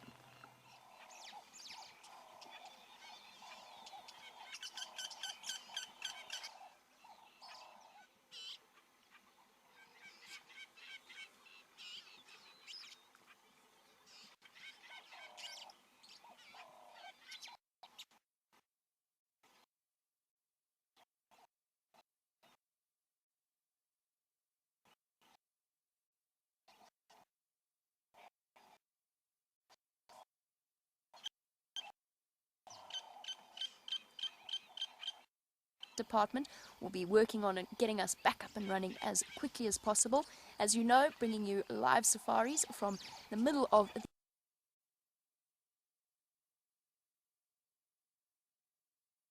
the African bush is not always the easiest task in the world, but we will be back up and we return.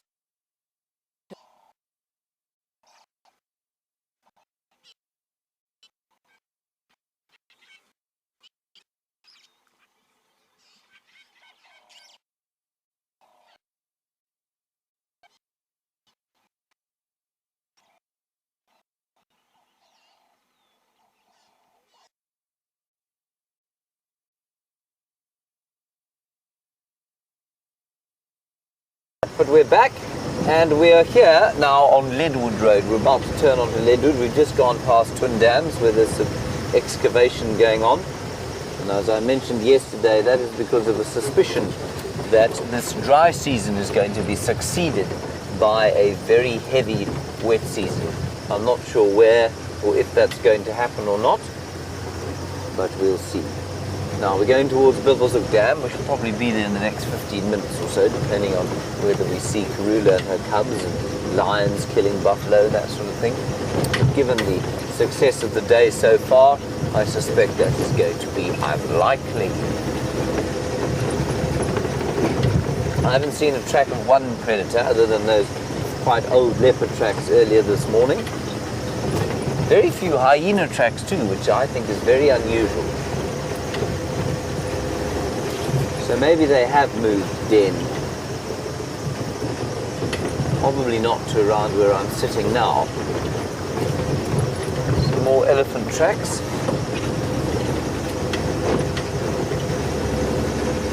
Let's see what else we can find around here. In the meantime, back up and running is Stefan the Mystic Farmer. And so let's head across and see what he has to show you.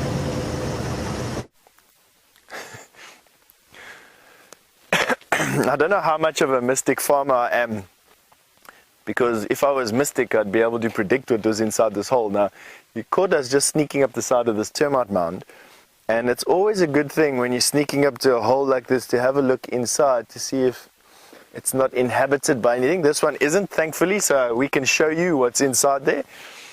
It's a resting place. It actually looks like it's a collapsed tunnel. It looks like something's been digging in there, probably an ant bear. But it's allowed us now to come up to the top of this termite mound and sort of survey our domain, for lack of a better word. There's an elephant herd here. You were actually just with that elephant herd with James before we had that little technical glitch. and they were moving in this direction. So we've come here. There's lots of big termite mounds in this area, so it allows us one of these views across the bush. Now, to give you an idea of what it's like when we're in the bush, I'm looking straight into these trees normally.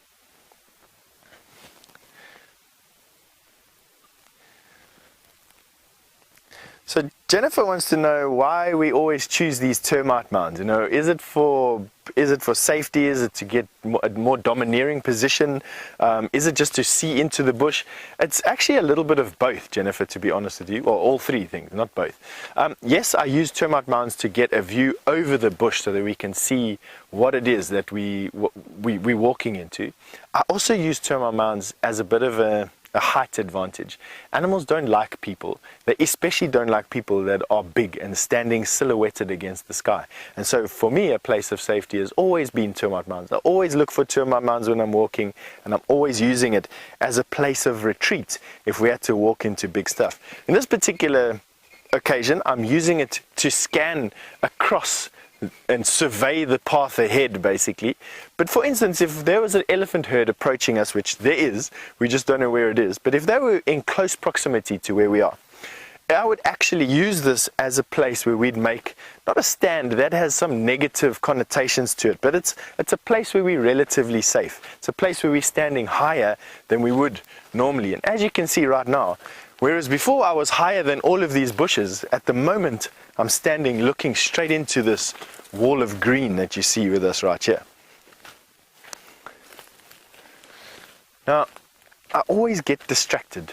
It's one of those things with the bushwalk that although I have a plan in my mind, very often the plan is usurped by some movement in the bush or a noise or an interesting smell, or you know, like those caterpillars from a little bit earlier. Just something interesting on a branch that I've never seen before. In this area, although it is not that scenically pretty, I must be honest, it's quite a productive area.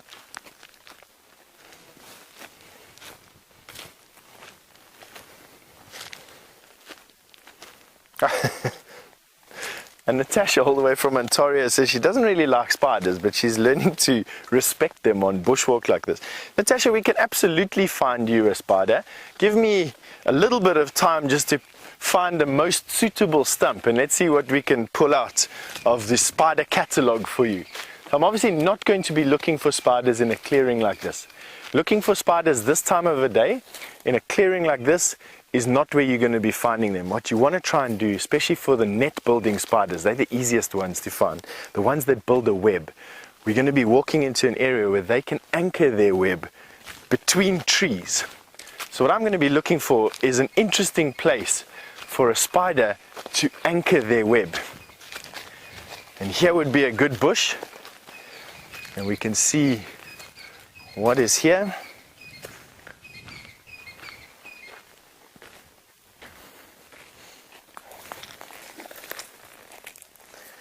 Oh, Siberia's, you've caught me with a question there. How do we find the difference between a wolf spider and a funnel web spider if their webs are not present?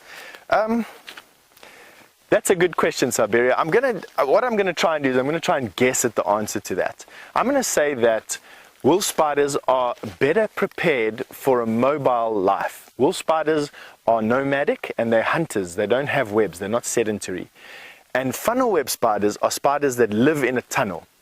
Their bodies are going to be developed or skewed towards both of those things. So I'm going to say that a wolf spider is going to be built for speed. It's going to have all 8 of its legs probably roughly around about the same size, and also in a circle around its body. It's also going to have eyes that are forward facing and probably on top of its head rather than sitting on the front of its face. Funnel web spiders are going to have its frontmost legs more developed than its back legs. The reason for that is that they come out of their web and grab whatever prey that they are grabbing from the front of their web. They're also going to have almost all of their eyes facing forward so that it faces the light up from their tunnel. So if I were to guess, and this is literally just a guess, I haven't got a book in front of me and I wouldn't be able to answer your question without that, I would say that the wolf spider would be more designed for running, round spider, eyes all over the place. funnel web spider, front forelegs more developed than the back forelegs, with its eyes more front, or more on the front part of its cephalothorax. Hopefully, Siberia, that worked for you. Please let me know if I'm correct. All right, and while we are looking for something interesting, we are going to link to James, who's just bumped into an elephant. Well, it's a herd of elephants, actually, everybody, and it's wandering through the relatively thick bush here. And, of course, as we go towards the winter, or deeper into the winter, so the elephants will be found more and more in the woodland areas as opposed to the clearings. And that, of course, is because that is where there is stuff to eat at this time of the year. Now, there's one coming out behind us, Bryan. I'm just going to reverse and see if we can't see that one. Attempt not to... Oh, dear.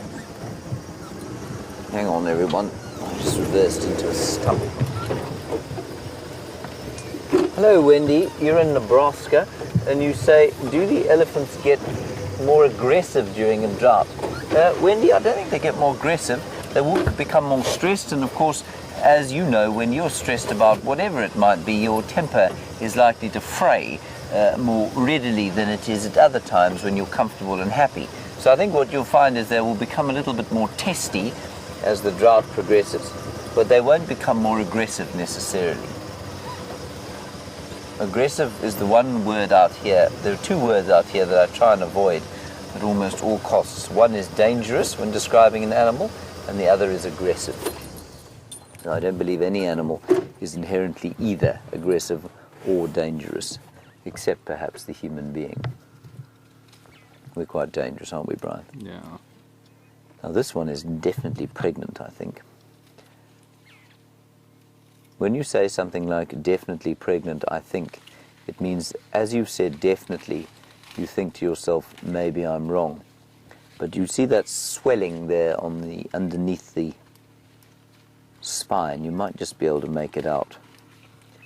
But I think that's the picture of a little fetus growing. I did say that once, however, after I'd been out of the bush for a while, and the elephant in question, the pregnant elephant in question, promptly popped out an appendage between its back legs that is not normally found on a female elephant.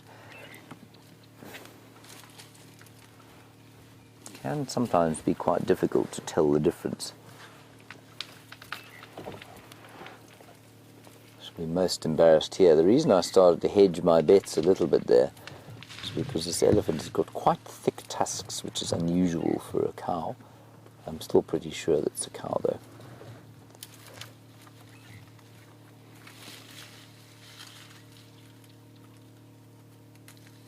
Very peacefully eating. Be time for picular.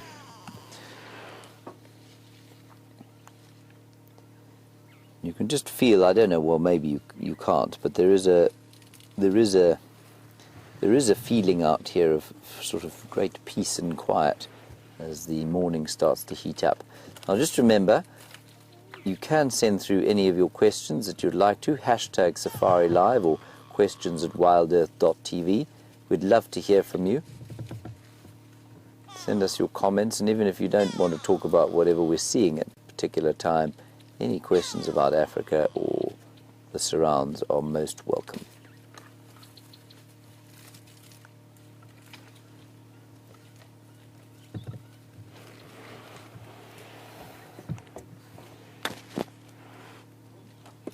And so, more and more, it will be difficult for these animals to find things to eat, of course. But elephants are pretty selective, and you'll see this cow here is very specifically selecting for what looks like young silver cluster leaf. Now, silver cluster leaf is the tree that she's sort of standing underneath there.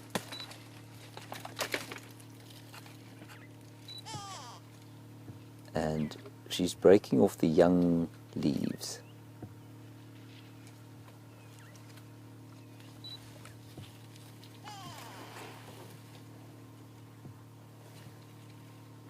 Should I move forward a bit, Bryan? Will that help? No. Oh, no, there we are.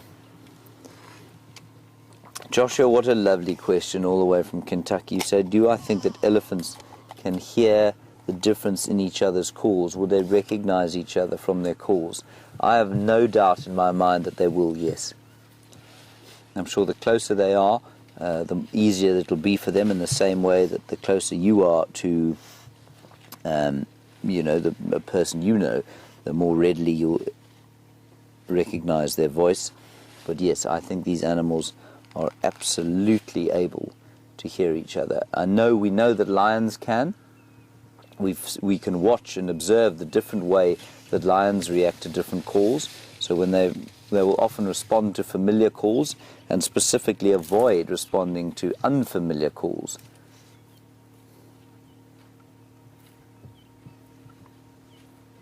Yes, that is not a cow, everyone. That is a bull. That is a young bull, and therefore unlikely to be pregnant, wouldn't you say, Bryan? Very unlikely. Yes, almost impossible, you'd say. Yeah. Now, the reason I can tell that is because he has got no swelling between his front legs. Now, I think this is quite interesting because it's the second time I've been conned by that swelling on the side of the elephant. And I've immediately assumed it to be pregnancy when it actually is not. How's your picture? Your picture's right there. But you can see between the front legs there is absolutely no swelling at all. There's definitely not a female.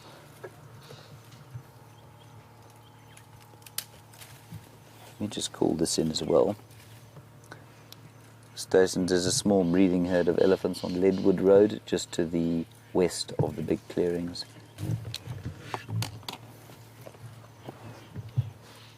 And there we can see him eating away. Now he's eating a zebra wood. Is he? Or is that a knobthorn? Let me train Kirsten's powerful binoculars on the tree. It is a zebra wood. Now, zebra wood is not something you want to tangle with.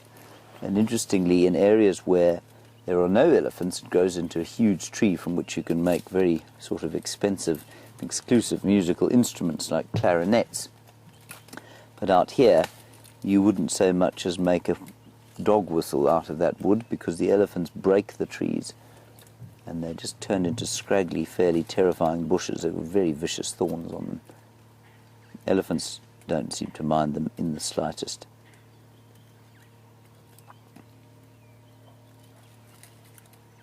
He's got an itchy ear. You see he's scratching his ear there. And you might just be able to hear him crunching away. Crunch, crunch. And flapping his ears as it starts to get warmer. He's definitely got a very itchy ear. In the same way that a dog's got an ear infection if it shakes its head from side to side. So an elephant will scratch its ears with its trunk. Oh, he's got a very itchy ear.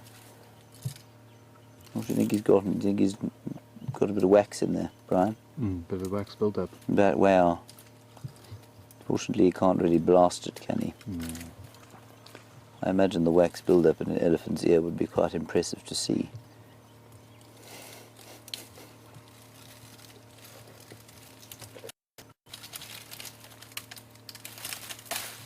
And that's a tremendously hard wood. It's one of the hardest woods that there is out here. And I think it is, yes, it is denser than water.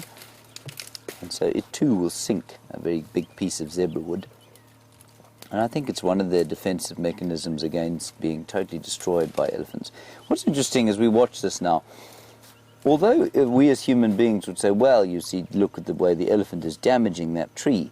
He's pulling it apart, and it doesn't sort of grow large, and it's never going to be a sort of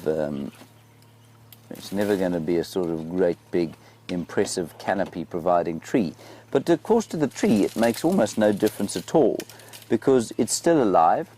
Its biomass is probably not much less than it would have been otherwise, and it will produce its fruits and it will breed. And so although it looks like a scraggly unhappy bush, it really isn't.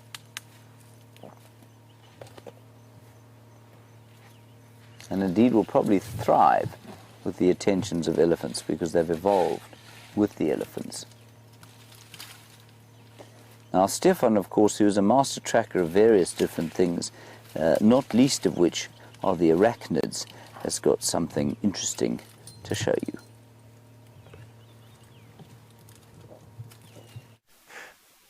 I have to say thank you to James for the compliment, although I'm quite far from a master tracker. But Natasha, we have managed to find you your spider, and here it is at the end of the grass that I've got here in my hand.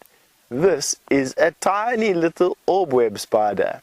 I don't know what orbweb it is.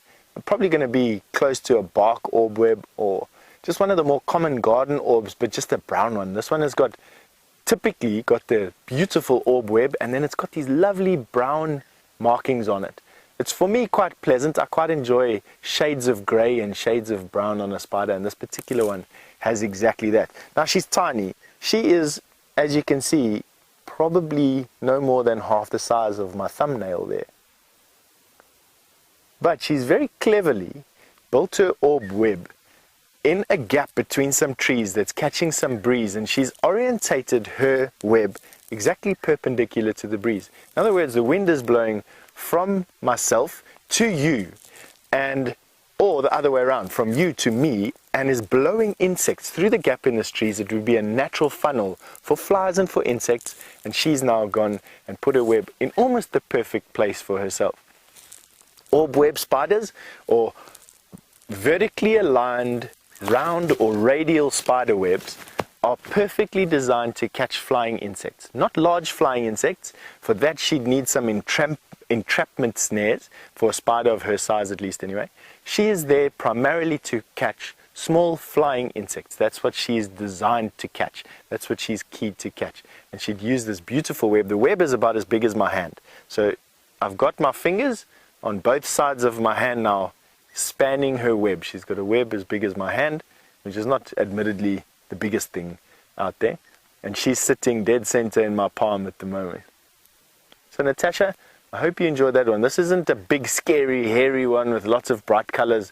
This is a pretty benign, grey, female orb web spider from something. I hope you enjoyed that. We'll try and find you something a bit more scary as we go along. All right. Now we're still in this thicket, and we're still busy looking for those elephant that you had a little bit earlier. So far, absolutely nothing is giving us a clue that they're here. The bush is dead silent.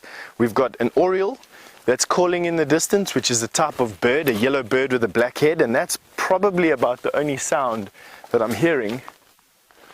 We've just had a hornbill come and land here. I might be giving Jeandre a little bit of a difficult task.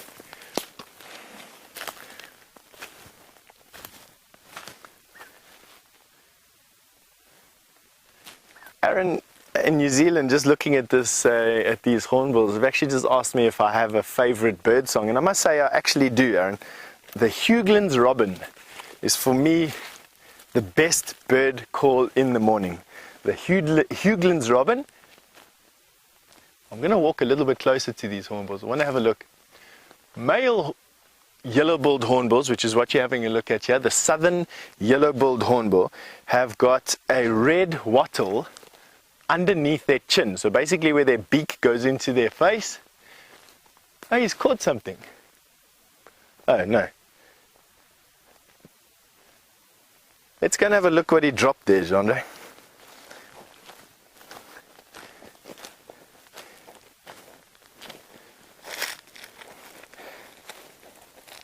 This hornbill picked something off of the branch and then dropped it. Here we're standing right underneath him. It's just a leaf, I think. But have a look up there. You can now see we're in a pretty bizarre angle for one of these guys. I'm obviously not going to stand right underneath him. And for those of you who are craning your necks to see him, just remember to keep your mouth closed at this angle. Definitely a piece of advice that I'm trying to take myself. And that was actually aimed more at Jeandre than anything else. We're not directly under this hornbill, so he can't ambush us. And he's flown away. And that was a he. Now this time of the year, southern yellow-billed hornbills fly around in family flocks, male and female, with some of their, I'm not going to say unweaned babies, they are weaned by the time that they leave the nest, but they will be feeding together as a flock, moving through the bush, looking for almost anything. I've had the pleasure of looking after a yellow-billed hornbill that lost a wing, and I can say that they are probably one of the most industrious birds next to parrots that I've ever come across. Very good at finding food and opening up nooks and crannies with their beaks. But I think James has got an update for us. Not quite sure what he's found, but I'm sure that with James's brain he's found something fascinating for you.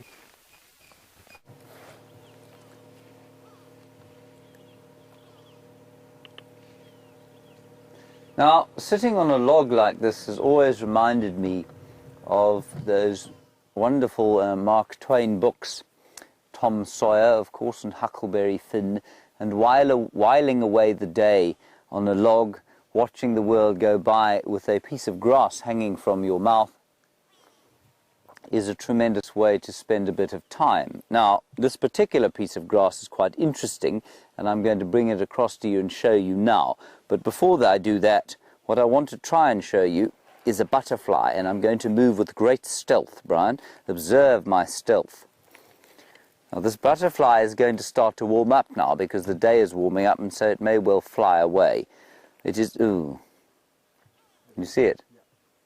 It's an African joker, everyone. Got him there?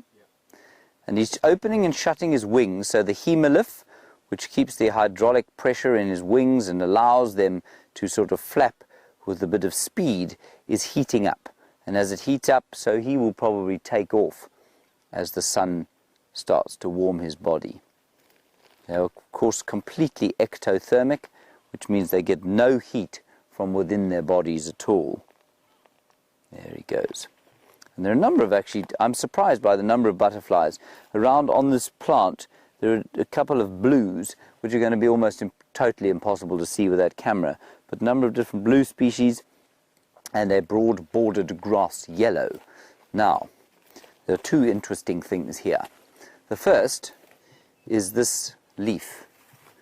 Now, a leaf, of course, in and of itself is probably not the most fascinating thing in the world when you are surrounded by large predators, but in the absence of predators, this particular leaf is interesting because it's been eaten by something called a leaf tear, and a leaf tear is normally a kind of caterpillar. Now, most of us would think of a leaf, of course, as being almost two-dimensional, okay? But it isn't two-dimensional, it's three-dimensional. And it does have a very narrow width, of course, and that width is exploited by what we call a leaf tear, and it lives in between the two dermal or epidermal layers, which are the outer layers of the leaf. It lives between them and eats the cells out of the middle. So even though this leaf is probably what? It's probably about 10 cells deep, I imagine. So there is a caterpillar that has learned and evolved to exploit that food resource, which I just think is absolutely incredible. So that's the leaf. Then the other thing is this rather special piece of grass. Now, it's not a particularly good Tom Sawyer or Huck Finn grass because it doesn't taste good. And it doesn't taste good because it is called turpentine grass. Now, turpentine, of course, you all know, is a byproduct of oil distillation, and it's highly flammable, and it doesn't taste very good. Now, Bryan, if you put that in your hands and do that to it, you smell the turpentine. He's not looking that convinced, I have to tell you. Yes? Oh, good. Phew. Okay. So everybody take a deep breath in and imagine sticking your nose into a bottle of turpentine. Don't do that because you'll probably singe your nasal passages. But that's what it smells like. And the whole stalk is infused with whatever chemical that is, and so are the leaves of this plant. And it means that it is really unfavoured by grazers. Grazers won't like to eat it at all. And it's got a lovely Latin name which kind of warms up the mouth, and it's called Cymbopogon excavatus. Cymbopogon excavatus. Sounds like a sort of Roman general, don't you think? General Cymbopogon excavatus. Yes, or a Harry Potter spell. Right. Yes, well done. Probably even more so than a Roman general. All right, we're plugged back in. We still haven't managed to reach Buffelshoek Dam yet. We will do our best to get there. On we go.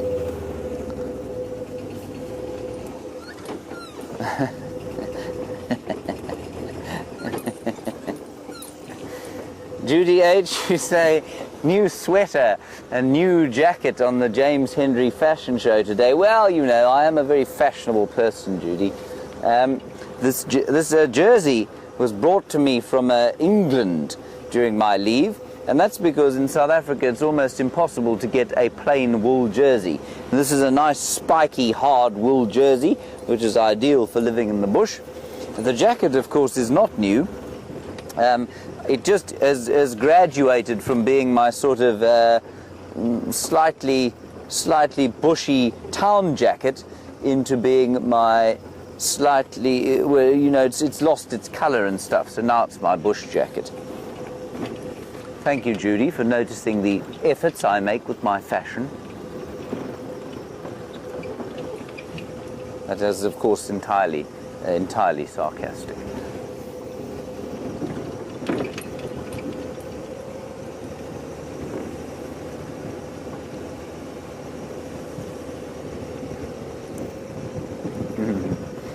Justin, yeah, you say you highly doubt it. I think you're in Arkansas, aren't you, Justin, if I'm not mistaken?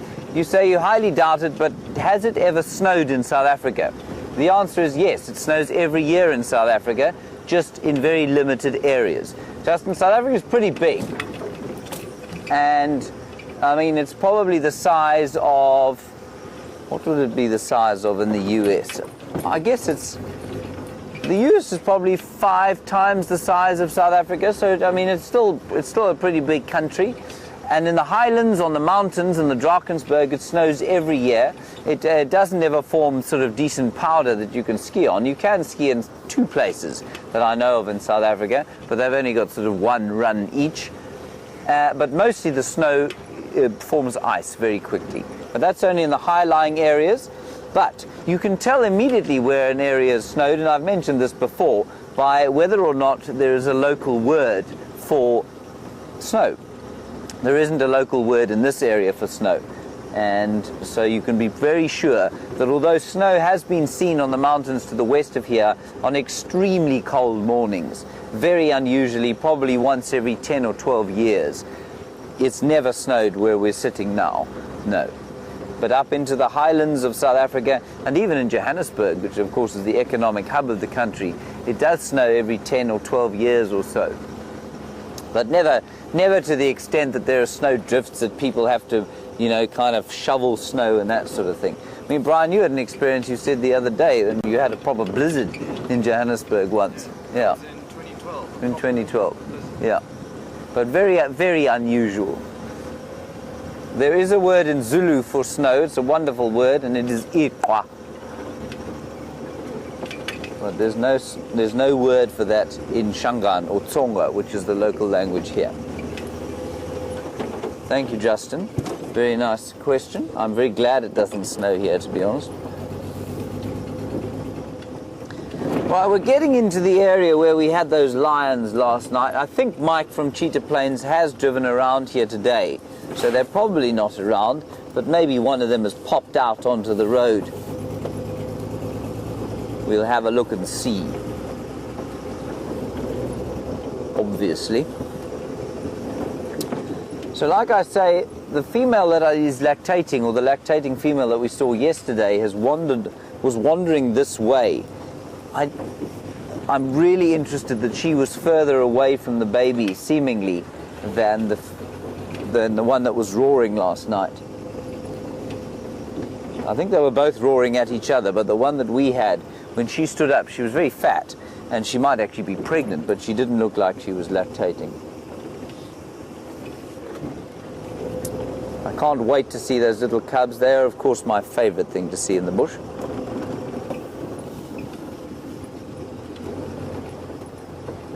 And Kay Place, you're interested in what the life expectancy of a lion in this area is. Kay, it depends on the lion, but not very long, you'll be amazed to know. A male lion seldom makes it beyond 10 or 12 years. A female probably up to 14, if she's lucky.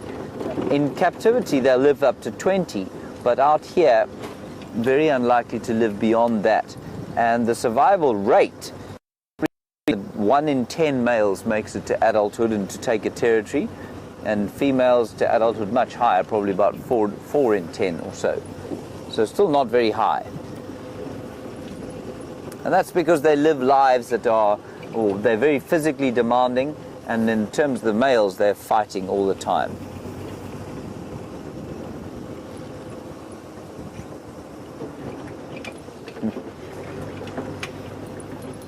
And Justin, you say you're in Idaho, you're not in Texas. Sorry, in Arkansas. I thought you were from Arkansas, but you're not. Northwest in Idaho. Okay. I'm not sure, I think if you were to take the state of Idaho and you were to maybe quadruple its size, if I'm thinking of the right state, I might not be, then you'll probably get roughly the size of South Africa. Now, we're heading towards Buffelshoek Dam, and Kirsten is going to show you a map of where that is, and we're in the northeast corner of Djuma. Have a look.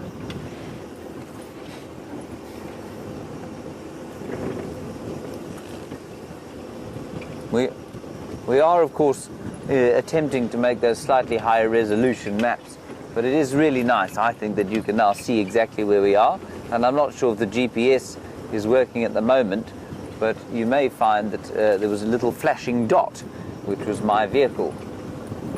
Was there? Not yet, but that will eventually be the case, where you'll see the GPS of the car moving on the map, and that's quite fun. Assuming I don't knock the aerial off before then, of course. It is amazing how it has changed. Here we go. Here's this lioness. But going this way, on top of all vehicle tracks. Ooh, we might be lucky here. But the bush has changed in the last 2 weeks profoundly. It's got a lot drier. And certainly the leaves have gone a lot more yellow. Bryan, do shout if you see a lion, will you? Tracks have gone off that way. That's not surprising, because they often then pop out again. They take a bit of a shortcut, the lions. They're not wont to take too much extra time.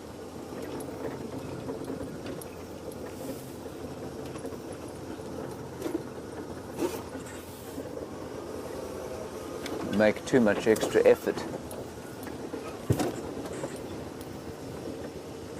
Right, the lions are going straight down this road here. I'm going to find out from Mike if he'd managed to check Buffelshoek Dam. Mike, did you check Buffelshoek Dam today?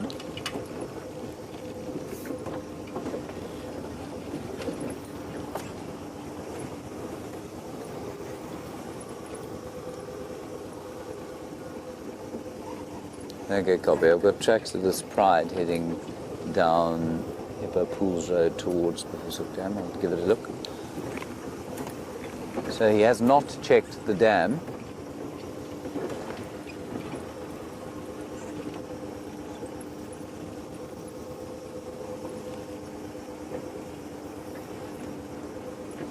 Let's keep an eye out here in the thick bushes. Oh, it would be very nice to see a lion again.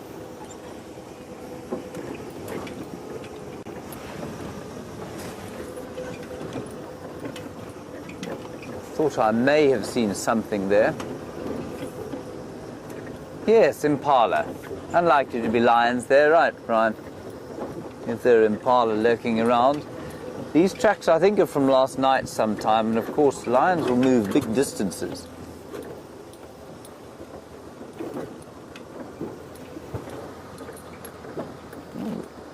This is a male. This is a male lion that's come down here.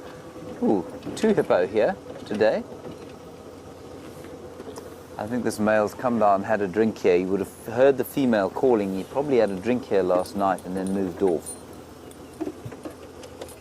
Anyway, let's stop and just have a listen and look and a see. But there are 2 hippopotami, and the one there is covered in terrapins. There. How many terrapins do you think there are there? 6 or 7, yeah. It's quite fun. And there's the other hippo. Looks like a younger one. 1, 2, 3, 4, 5, 6. 6 freeloading terrapins.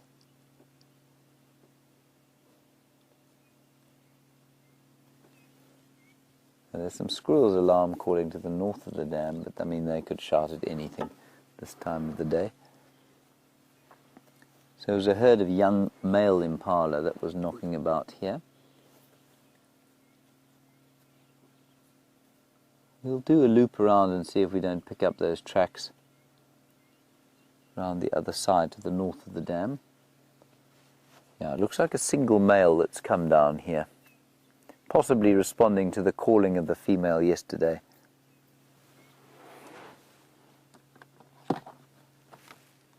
But everything is getting that very sort of peaceful feeling of the mid-morning now, as the heat starts to build.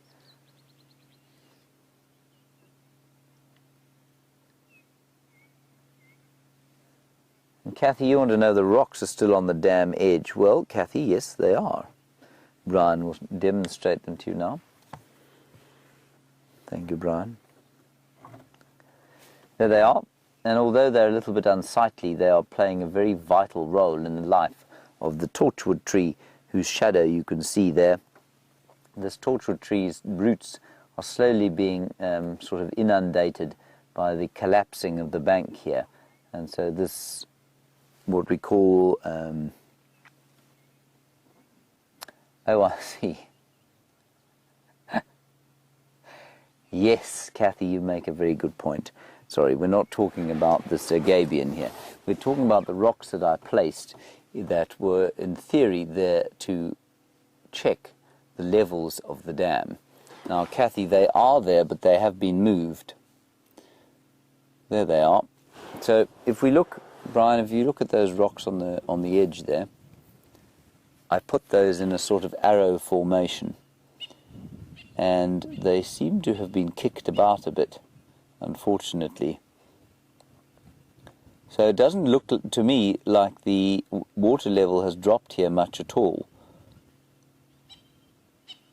That's quite interesting, actually. I know I'm not convinced that that's a particularly effective way of measuring it, because thinking of it now, if a big herd of buffalo came down here or some elephants, they'd definitely move them. We're going to have to find another way of doing it. I may need to knock a stake into the ground with something quite heavy. I will consider that. Kathy, thank you for that. Anyway, just quickly on to this torchwood tree. It is being inundated by the collapsing bank, and so that's why the gabion is here.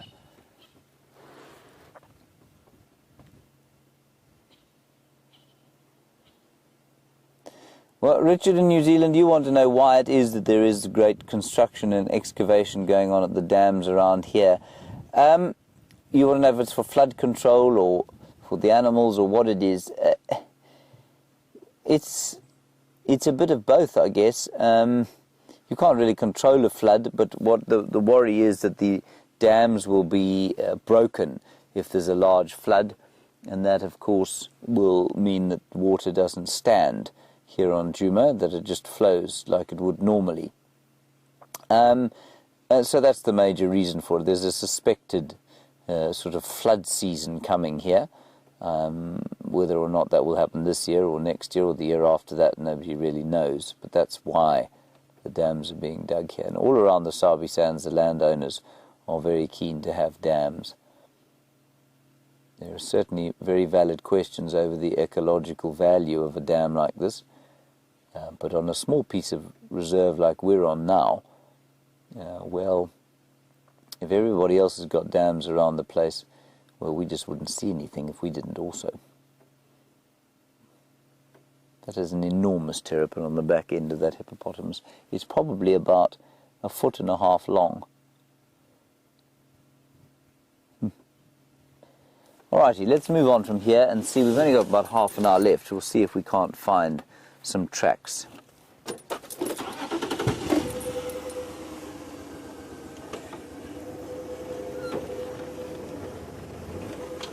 On we go. Very peaceful to sit at the dam here. I remember Scott once said it was a very hot day and he parked at the dam. He said he wasn't going to move for the next 2 hours. And while I drove around the reserve trying to find things, Scott sat here for 2 hours and he had far, far more than I had to look at. So it's often quite a good idea just to sit and do not much. Twiddle your thumbs, chew on a piece of grass and see what comes past you.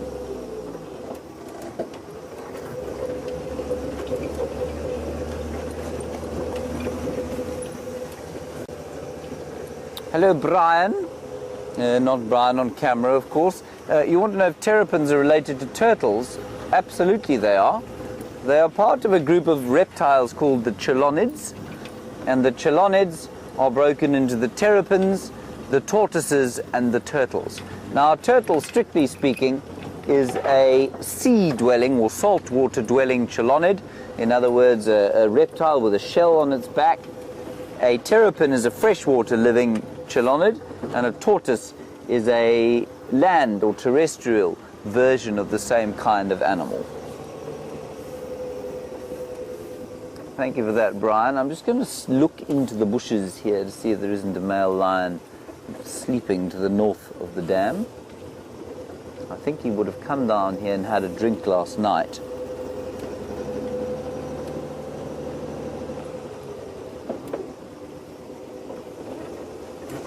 Hello, Insomniac.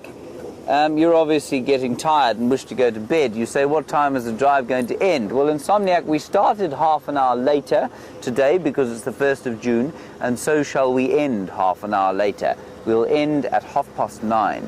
So as of today, and probably till about the 1st of August, we will be going from 9:30, at least from 6:30 in the morning here, to 9:30 in the morning here. Which is good, I think, if you live in Australia. Probably not so good if you live in the Western Hemisphere.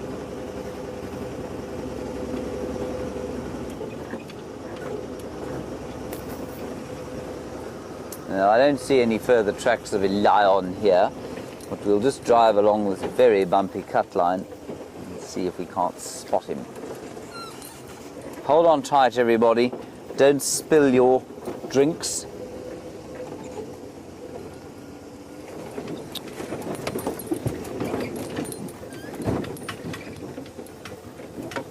I saw a wonderful sign when I was on leave. I was driving down a very bumpy driveway towards what we call a pot stall or farm stall here.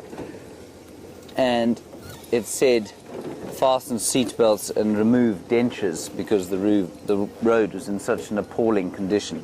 A bit like this. If you are wearing dentures, it's probably a good idea to take them out now. Bryan, you don't have dentures. You did say you went to the dentist there on your holiday. Was it horrible? Yeah, not the best. Not the best. Did you get a filling? I did. Oh, shame. I did. Did you have some anesthetic? I did. Ah. Did you have some nitrous oxide? Oh, no, you always want to get some nitrous oxide when you're at the dentist. Makes you feel very happy indeed. 2 fillings. Heavens, Bryan. He said the last time that he had me on record Yes. was in 2005. Ah, so He said he saw the cavities then, and now 11 years later. 11 He's amazed that they didn't get any worse. 11 years between dentist appointments, quite a long time. Yes. But it's live. Yes. Right. From the fascinating subject of Bryan's dental modifications, let's head across to Stef. I'm sure he's got something slightly more interesting to tell you.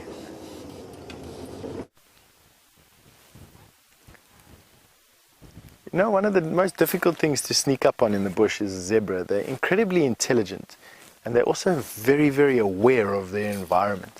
What we have here is we've got a small dazzle of zebra, and we're trying our best to get a little bit closer to them than what we really are. But it's quite difficult. The wind has all of a sudden swirled from where we're standing now onto the zebra, which is making it very difficult. I've got a little sock here. Kirsty's very kindly donated one of her socks to the cause, and you can see the ash coming out of it is blowing directly.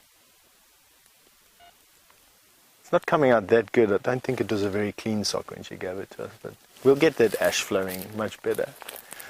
So coming back to this, we want to try and get to a point where the zebra, very similar to how those buffalo were a little bit earlier today, the zebra are aware of us here, but don't really care much. I'm going to use a little bit of cover. Unlike the buffalo, what we want to try and do is just mask our approach a little bit. And they're aware of us. They can hear us. They definitely saw us. I just want to move quietly as we can, giving them the most, or the benefit of the doubt, at least anyway. And by that I mean, if they want to look at us, they must be able to see us. We don't want to stay hidden where they all of a sudden get quite nervous. Now, very similar to how those buffalo were this morning, the zebra are actually presenting their best side to us. When they're feeding, heads down, bums towards us, that means that they're at their most comfortable. There's also an impala there. Now we are walking on a road. It doesn't change the fact that we are still unaccompanied by anything over here. We don't have a car or a troop of people that are behind us. The bushwalk is generally just 2 or 3 people at most. And quite often very far away from the camp, very far away from any type of support. Right, now you can see the zebra have started to move a little bit away from us at the moment. So now I know that we are skirting the zone between where they're alert of us. In other words, they stop doing what they're doing to watch us and to keep an eye on us, and where they have a full-on flight away from us. Unlike elephant or leopard or lion, zebra will very often not try and chase you away. Lion, buffalo, elephant, leopard to a degree will warn you when you're getting too close to them. They'll give you a growl or a short charge. Zebra won't do that. See if we can get a little bit closer and I can show you exactly what I mean by that zone. The moment we're well within their alert zone. And what I'm expecting is in a little bit for us to cross between their alert zone and there we go. Have a look at this stallion here. He's stopped presenting us with his bottom and is now turned side on to us. And what he's doing by turning side on to us is showing us how big and how intimidating and how beautiful he is. It's called posturing, and it's a very common trait that animals do. Posturing, and it's when they stand side on and present us with the most beautiful view that their body can provide. We could expect, if the animal was a dangerous animal like a lion or a leopard, for that posture to turn from side on to us or perpendicular to head on to us. When you've got an elephant or a lion or a leopard or any animal head on, they're on that edge of running away from us. That's what we don't want. We don't want to get to a point where we are causing an animal to turn head on to where you are. That to me says that they're about to run away or they're about to run to us.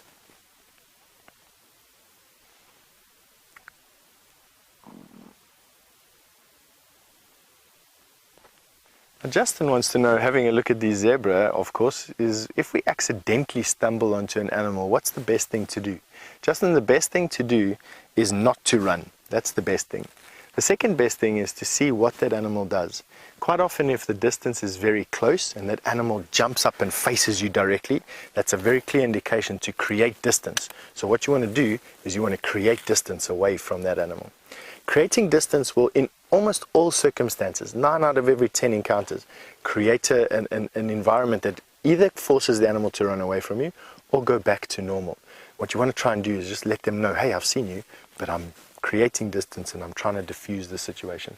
In this particular case where we are now, animals have seen us and we've got our scent blowing over them, which is not making them uncomfortable. I mean, as you can see, these zebra are very relaxed. That one zebra has put his nose on the young foal's rump and they're using each other's tails to swat flies for one another. I mean, that is a very relaxed pose, and we're only probably about 70 or 80 yards away from these animals at the moment, completely unfussed with us whatsoever. I think what we'll try and do, let me see if I can change this male zebra, the stallion, if I can change his posture to a face-on posture. What's going to happen is he's going to go from standing side on to us to actually running away in a very quick space of time. But because he can see us, and because it's actually, we've had this encounter now for quite some time, there we go, he just moved off. He was about to move off, I think, although me predicting animal movements is about as good as me predicting the lotto numbers, so please don't take it for what I'm saying.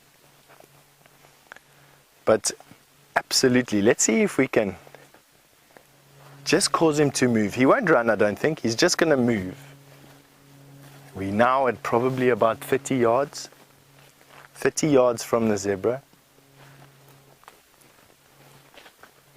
Still coming there. He's just given us a snort with his nose, and that was just a warning. He's just blown air through his nose and his lips, and there he moves off. It's a very clear indication. We went from 50 yards out to about 30 yards out, and that was during his alert zone. He wasn't doing anything else except for looking at us. And he went from a side-on posture to a head-on posture. He then snorted at us, and he moved away. And that was him just saying, I think that's close enough. So what we're not going to do now is we're not going to go into the area where we want to cause him to run away. That would cause him to alter his behavior, and that's not what we want to do on a walk. What we're trying to do all the time on a walk is try and stay in that zone that's close enough but not too close. But talking about close enough, James is at Buffelshoek Dam, and he's definitely close enough to whatever's living inside of there.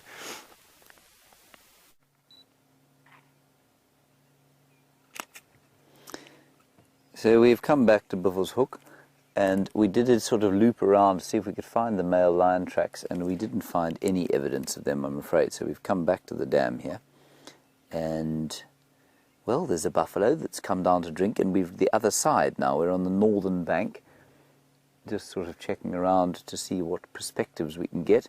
And one of the things you can see, other than that buffalo who's having a bit of a drink, is the hippo again, and they're just in front of us, and you can see all of the terrapins sitting on his back there.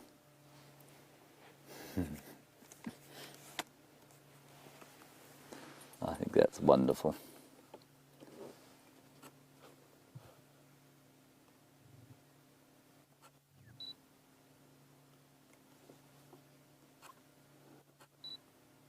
Hello, Sally in Oregon. You say all the talk about turtles made you wonder about frogs and whether we get them in Africa.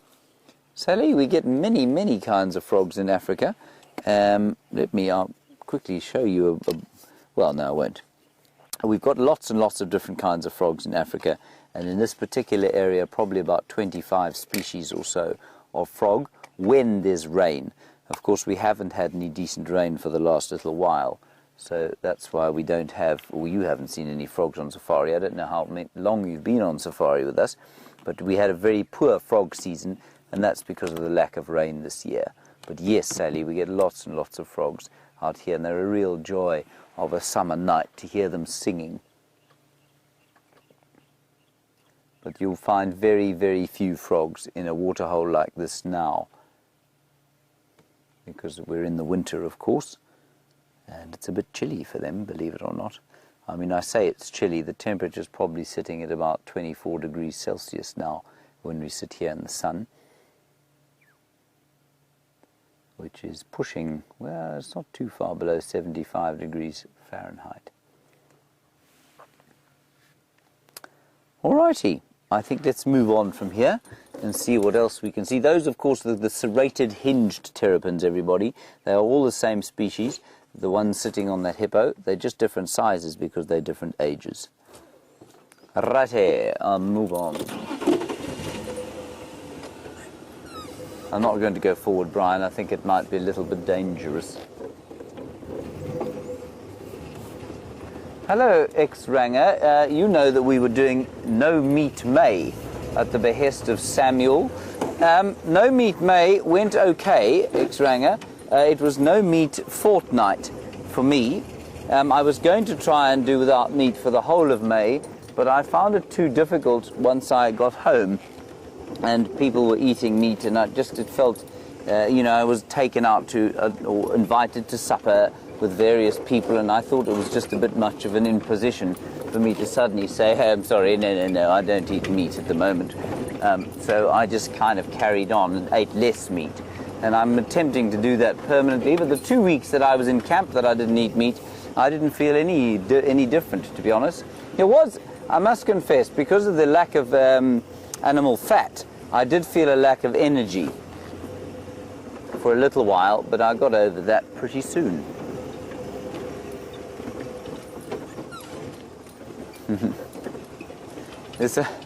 I don't know if you've seen it, everyone, but there's a video doing the rounds on the internet at the moment. I think there's a series of them with this very amusing, I think he's either Canadian or American, I can't tell exactly, but he does a wonderful sort of sarcastic takeoff of, the latest dietary fads about how being gluten intolerant or a vegan or, various dietary fads that there are, and sort of how you can sort of impress yourself socially on people through your dietary fad. Is very amusing. Have a look for it. The one is how to be gluten intolerant, I think. That's the best one.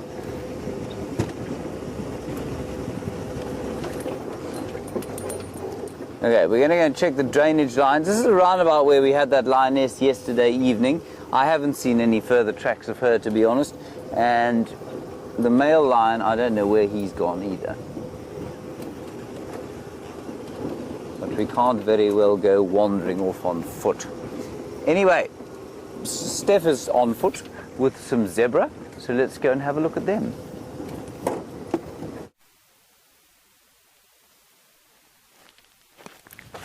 Now, what you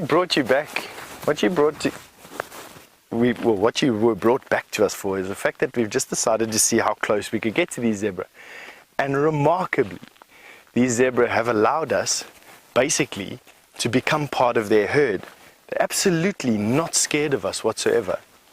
And as you can see, with us now not moving directly at that zebra, we've now got him standing literally just, and I'm not even kidding to you, he's probably 10 yards, 12 yards from us at the moment.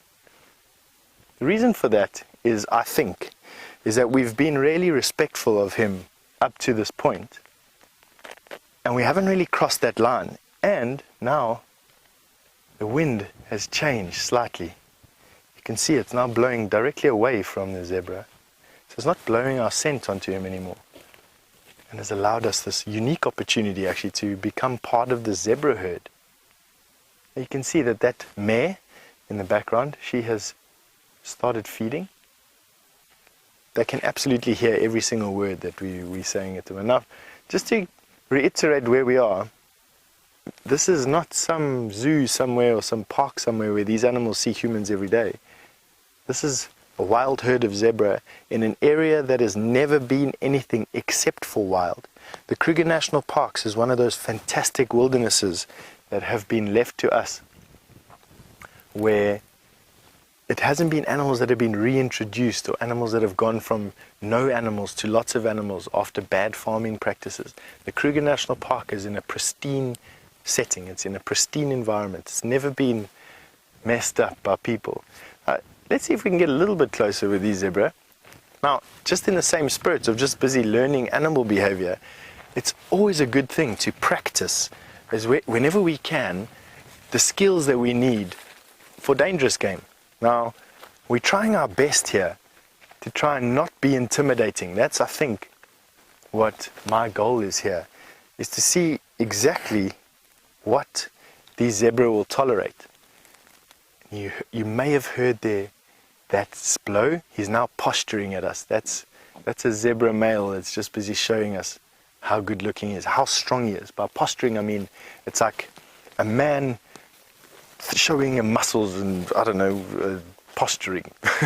There's nothing else I can really say. But I'm definitely not going to show my puny little arms to everyone on camera. Come on, Stef. Anyway, Have a look at that zebra. Still calm as anything. Flex. No. Flex. Jeandre. Have a look at this male now. He's standing in some light. They look quite healthy. The zebra, even though there's no grass at the moment, the zebra are able to still digest the very little bit of grass and in the state that the grass is in. I would say zebra, white rhinoceros and elephant are probably unique in their ability to stay healthy when all other animals cannot. And probably hippo to a degree, although the hippo are really taking strain this year. Definitely zebra, definitely elephant, definitely white rhinoceros look healthy, they look round, they look rotund. And that is because their specific digestion is designed exactly for times like this. It's designed to take in large quantities of very low quality food and extract the nutrients needed for a healthy metabolism from it. And that's why they are looking like they are. Not skinny yet. When zebras start looking skinny and start dying from drought, then you know that you've got a big problem on your hands. I just love them. I think that zebra and giraffe are probably, for me, one of the most bizarre animals. Now, a zebra is a wild equine, for me just not being able to describe it properly, but it's a wild horse. And lots of speculation around why they have stripes, or why have they managed to evolve these stripes that they've got on them.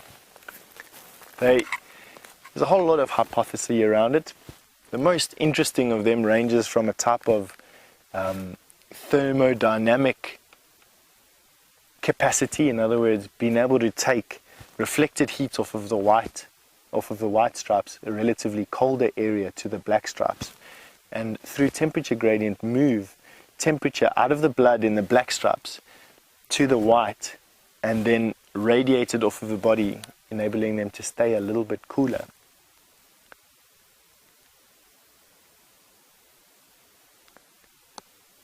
But with just a little bit of the show left, and with this beautiful stallion that's busy standing so nicely for us, I just want to take the opportunity to say goodbye from this morning's bushwalk, and to say thank you for Jeandre, and thank you to Kirsty and whoever is in FC. I think it's Jerry. Thank you, Jerry, for their hard work this morning. It's been a really nice walk. It's been one of these really awesome days. Thank you to all of you. Of course, your support and your questions. I've really enjoyed that today. And we will definitely be seeing some more of you on Bushwalk throughout the week and into next week. Have a good day.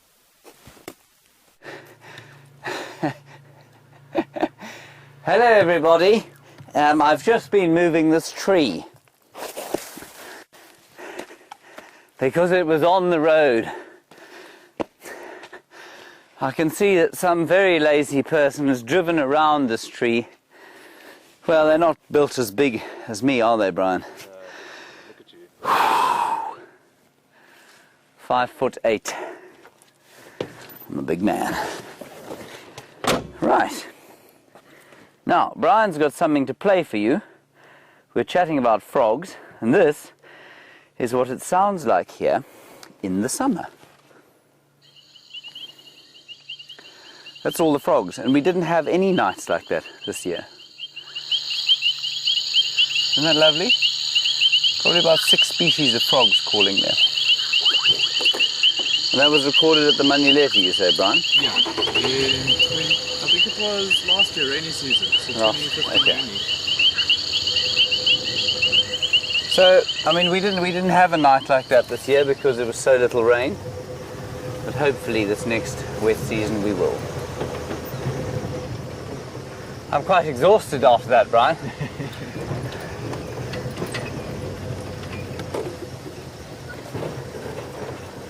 Okay.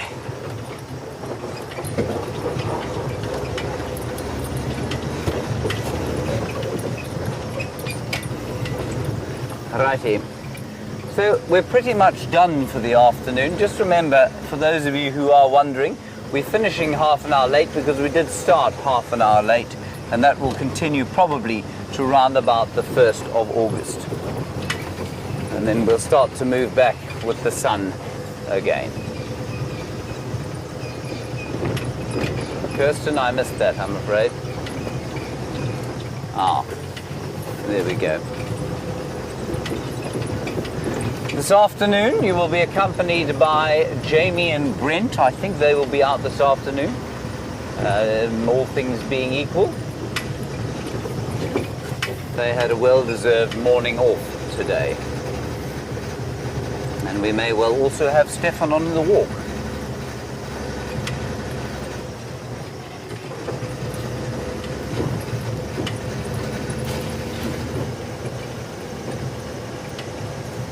Very quiet drive today. Some nice elephants at least, and I must just apologise once more for the gremlins that there have been. But there's not a great deal we can do about that at this stage. Thank you, Bryan, for your efforts. Well done, good job. Very lovely to be with Stef and Jeandre on foot, of course. It really is something of a marvel being around that fellow on foot. And a big thank you to Kirsten McLennan Smith and Geraldine Chesterfield in final control. We will see you later today at 3 o'clock this afternoon. Thank you for your contribution to the drive. Until then, bye-bye.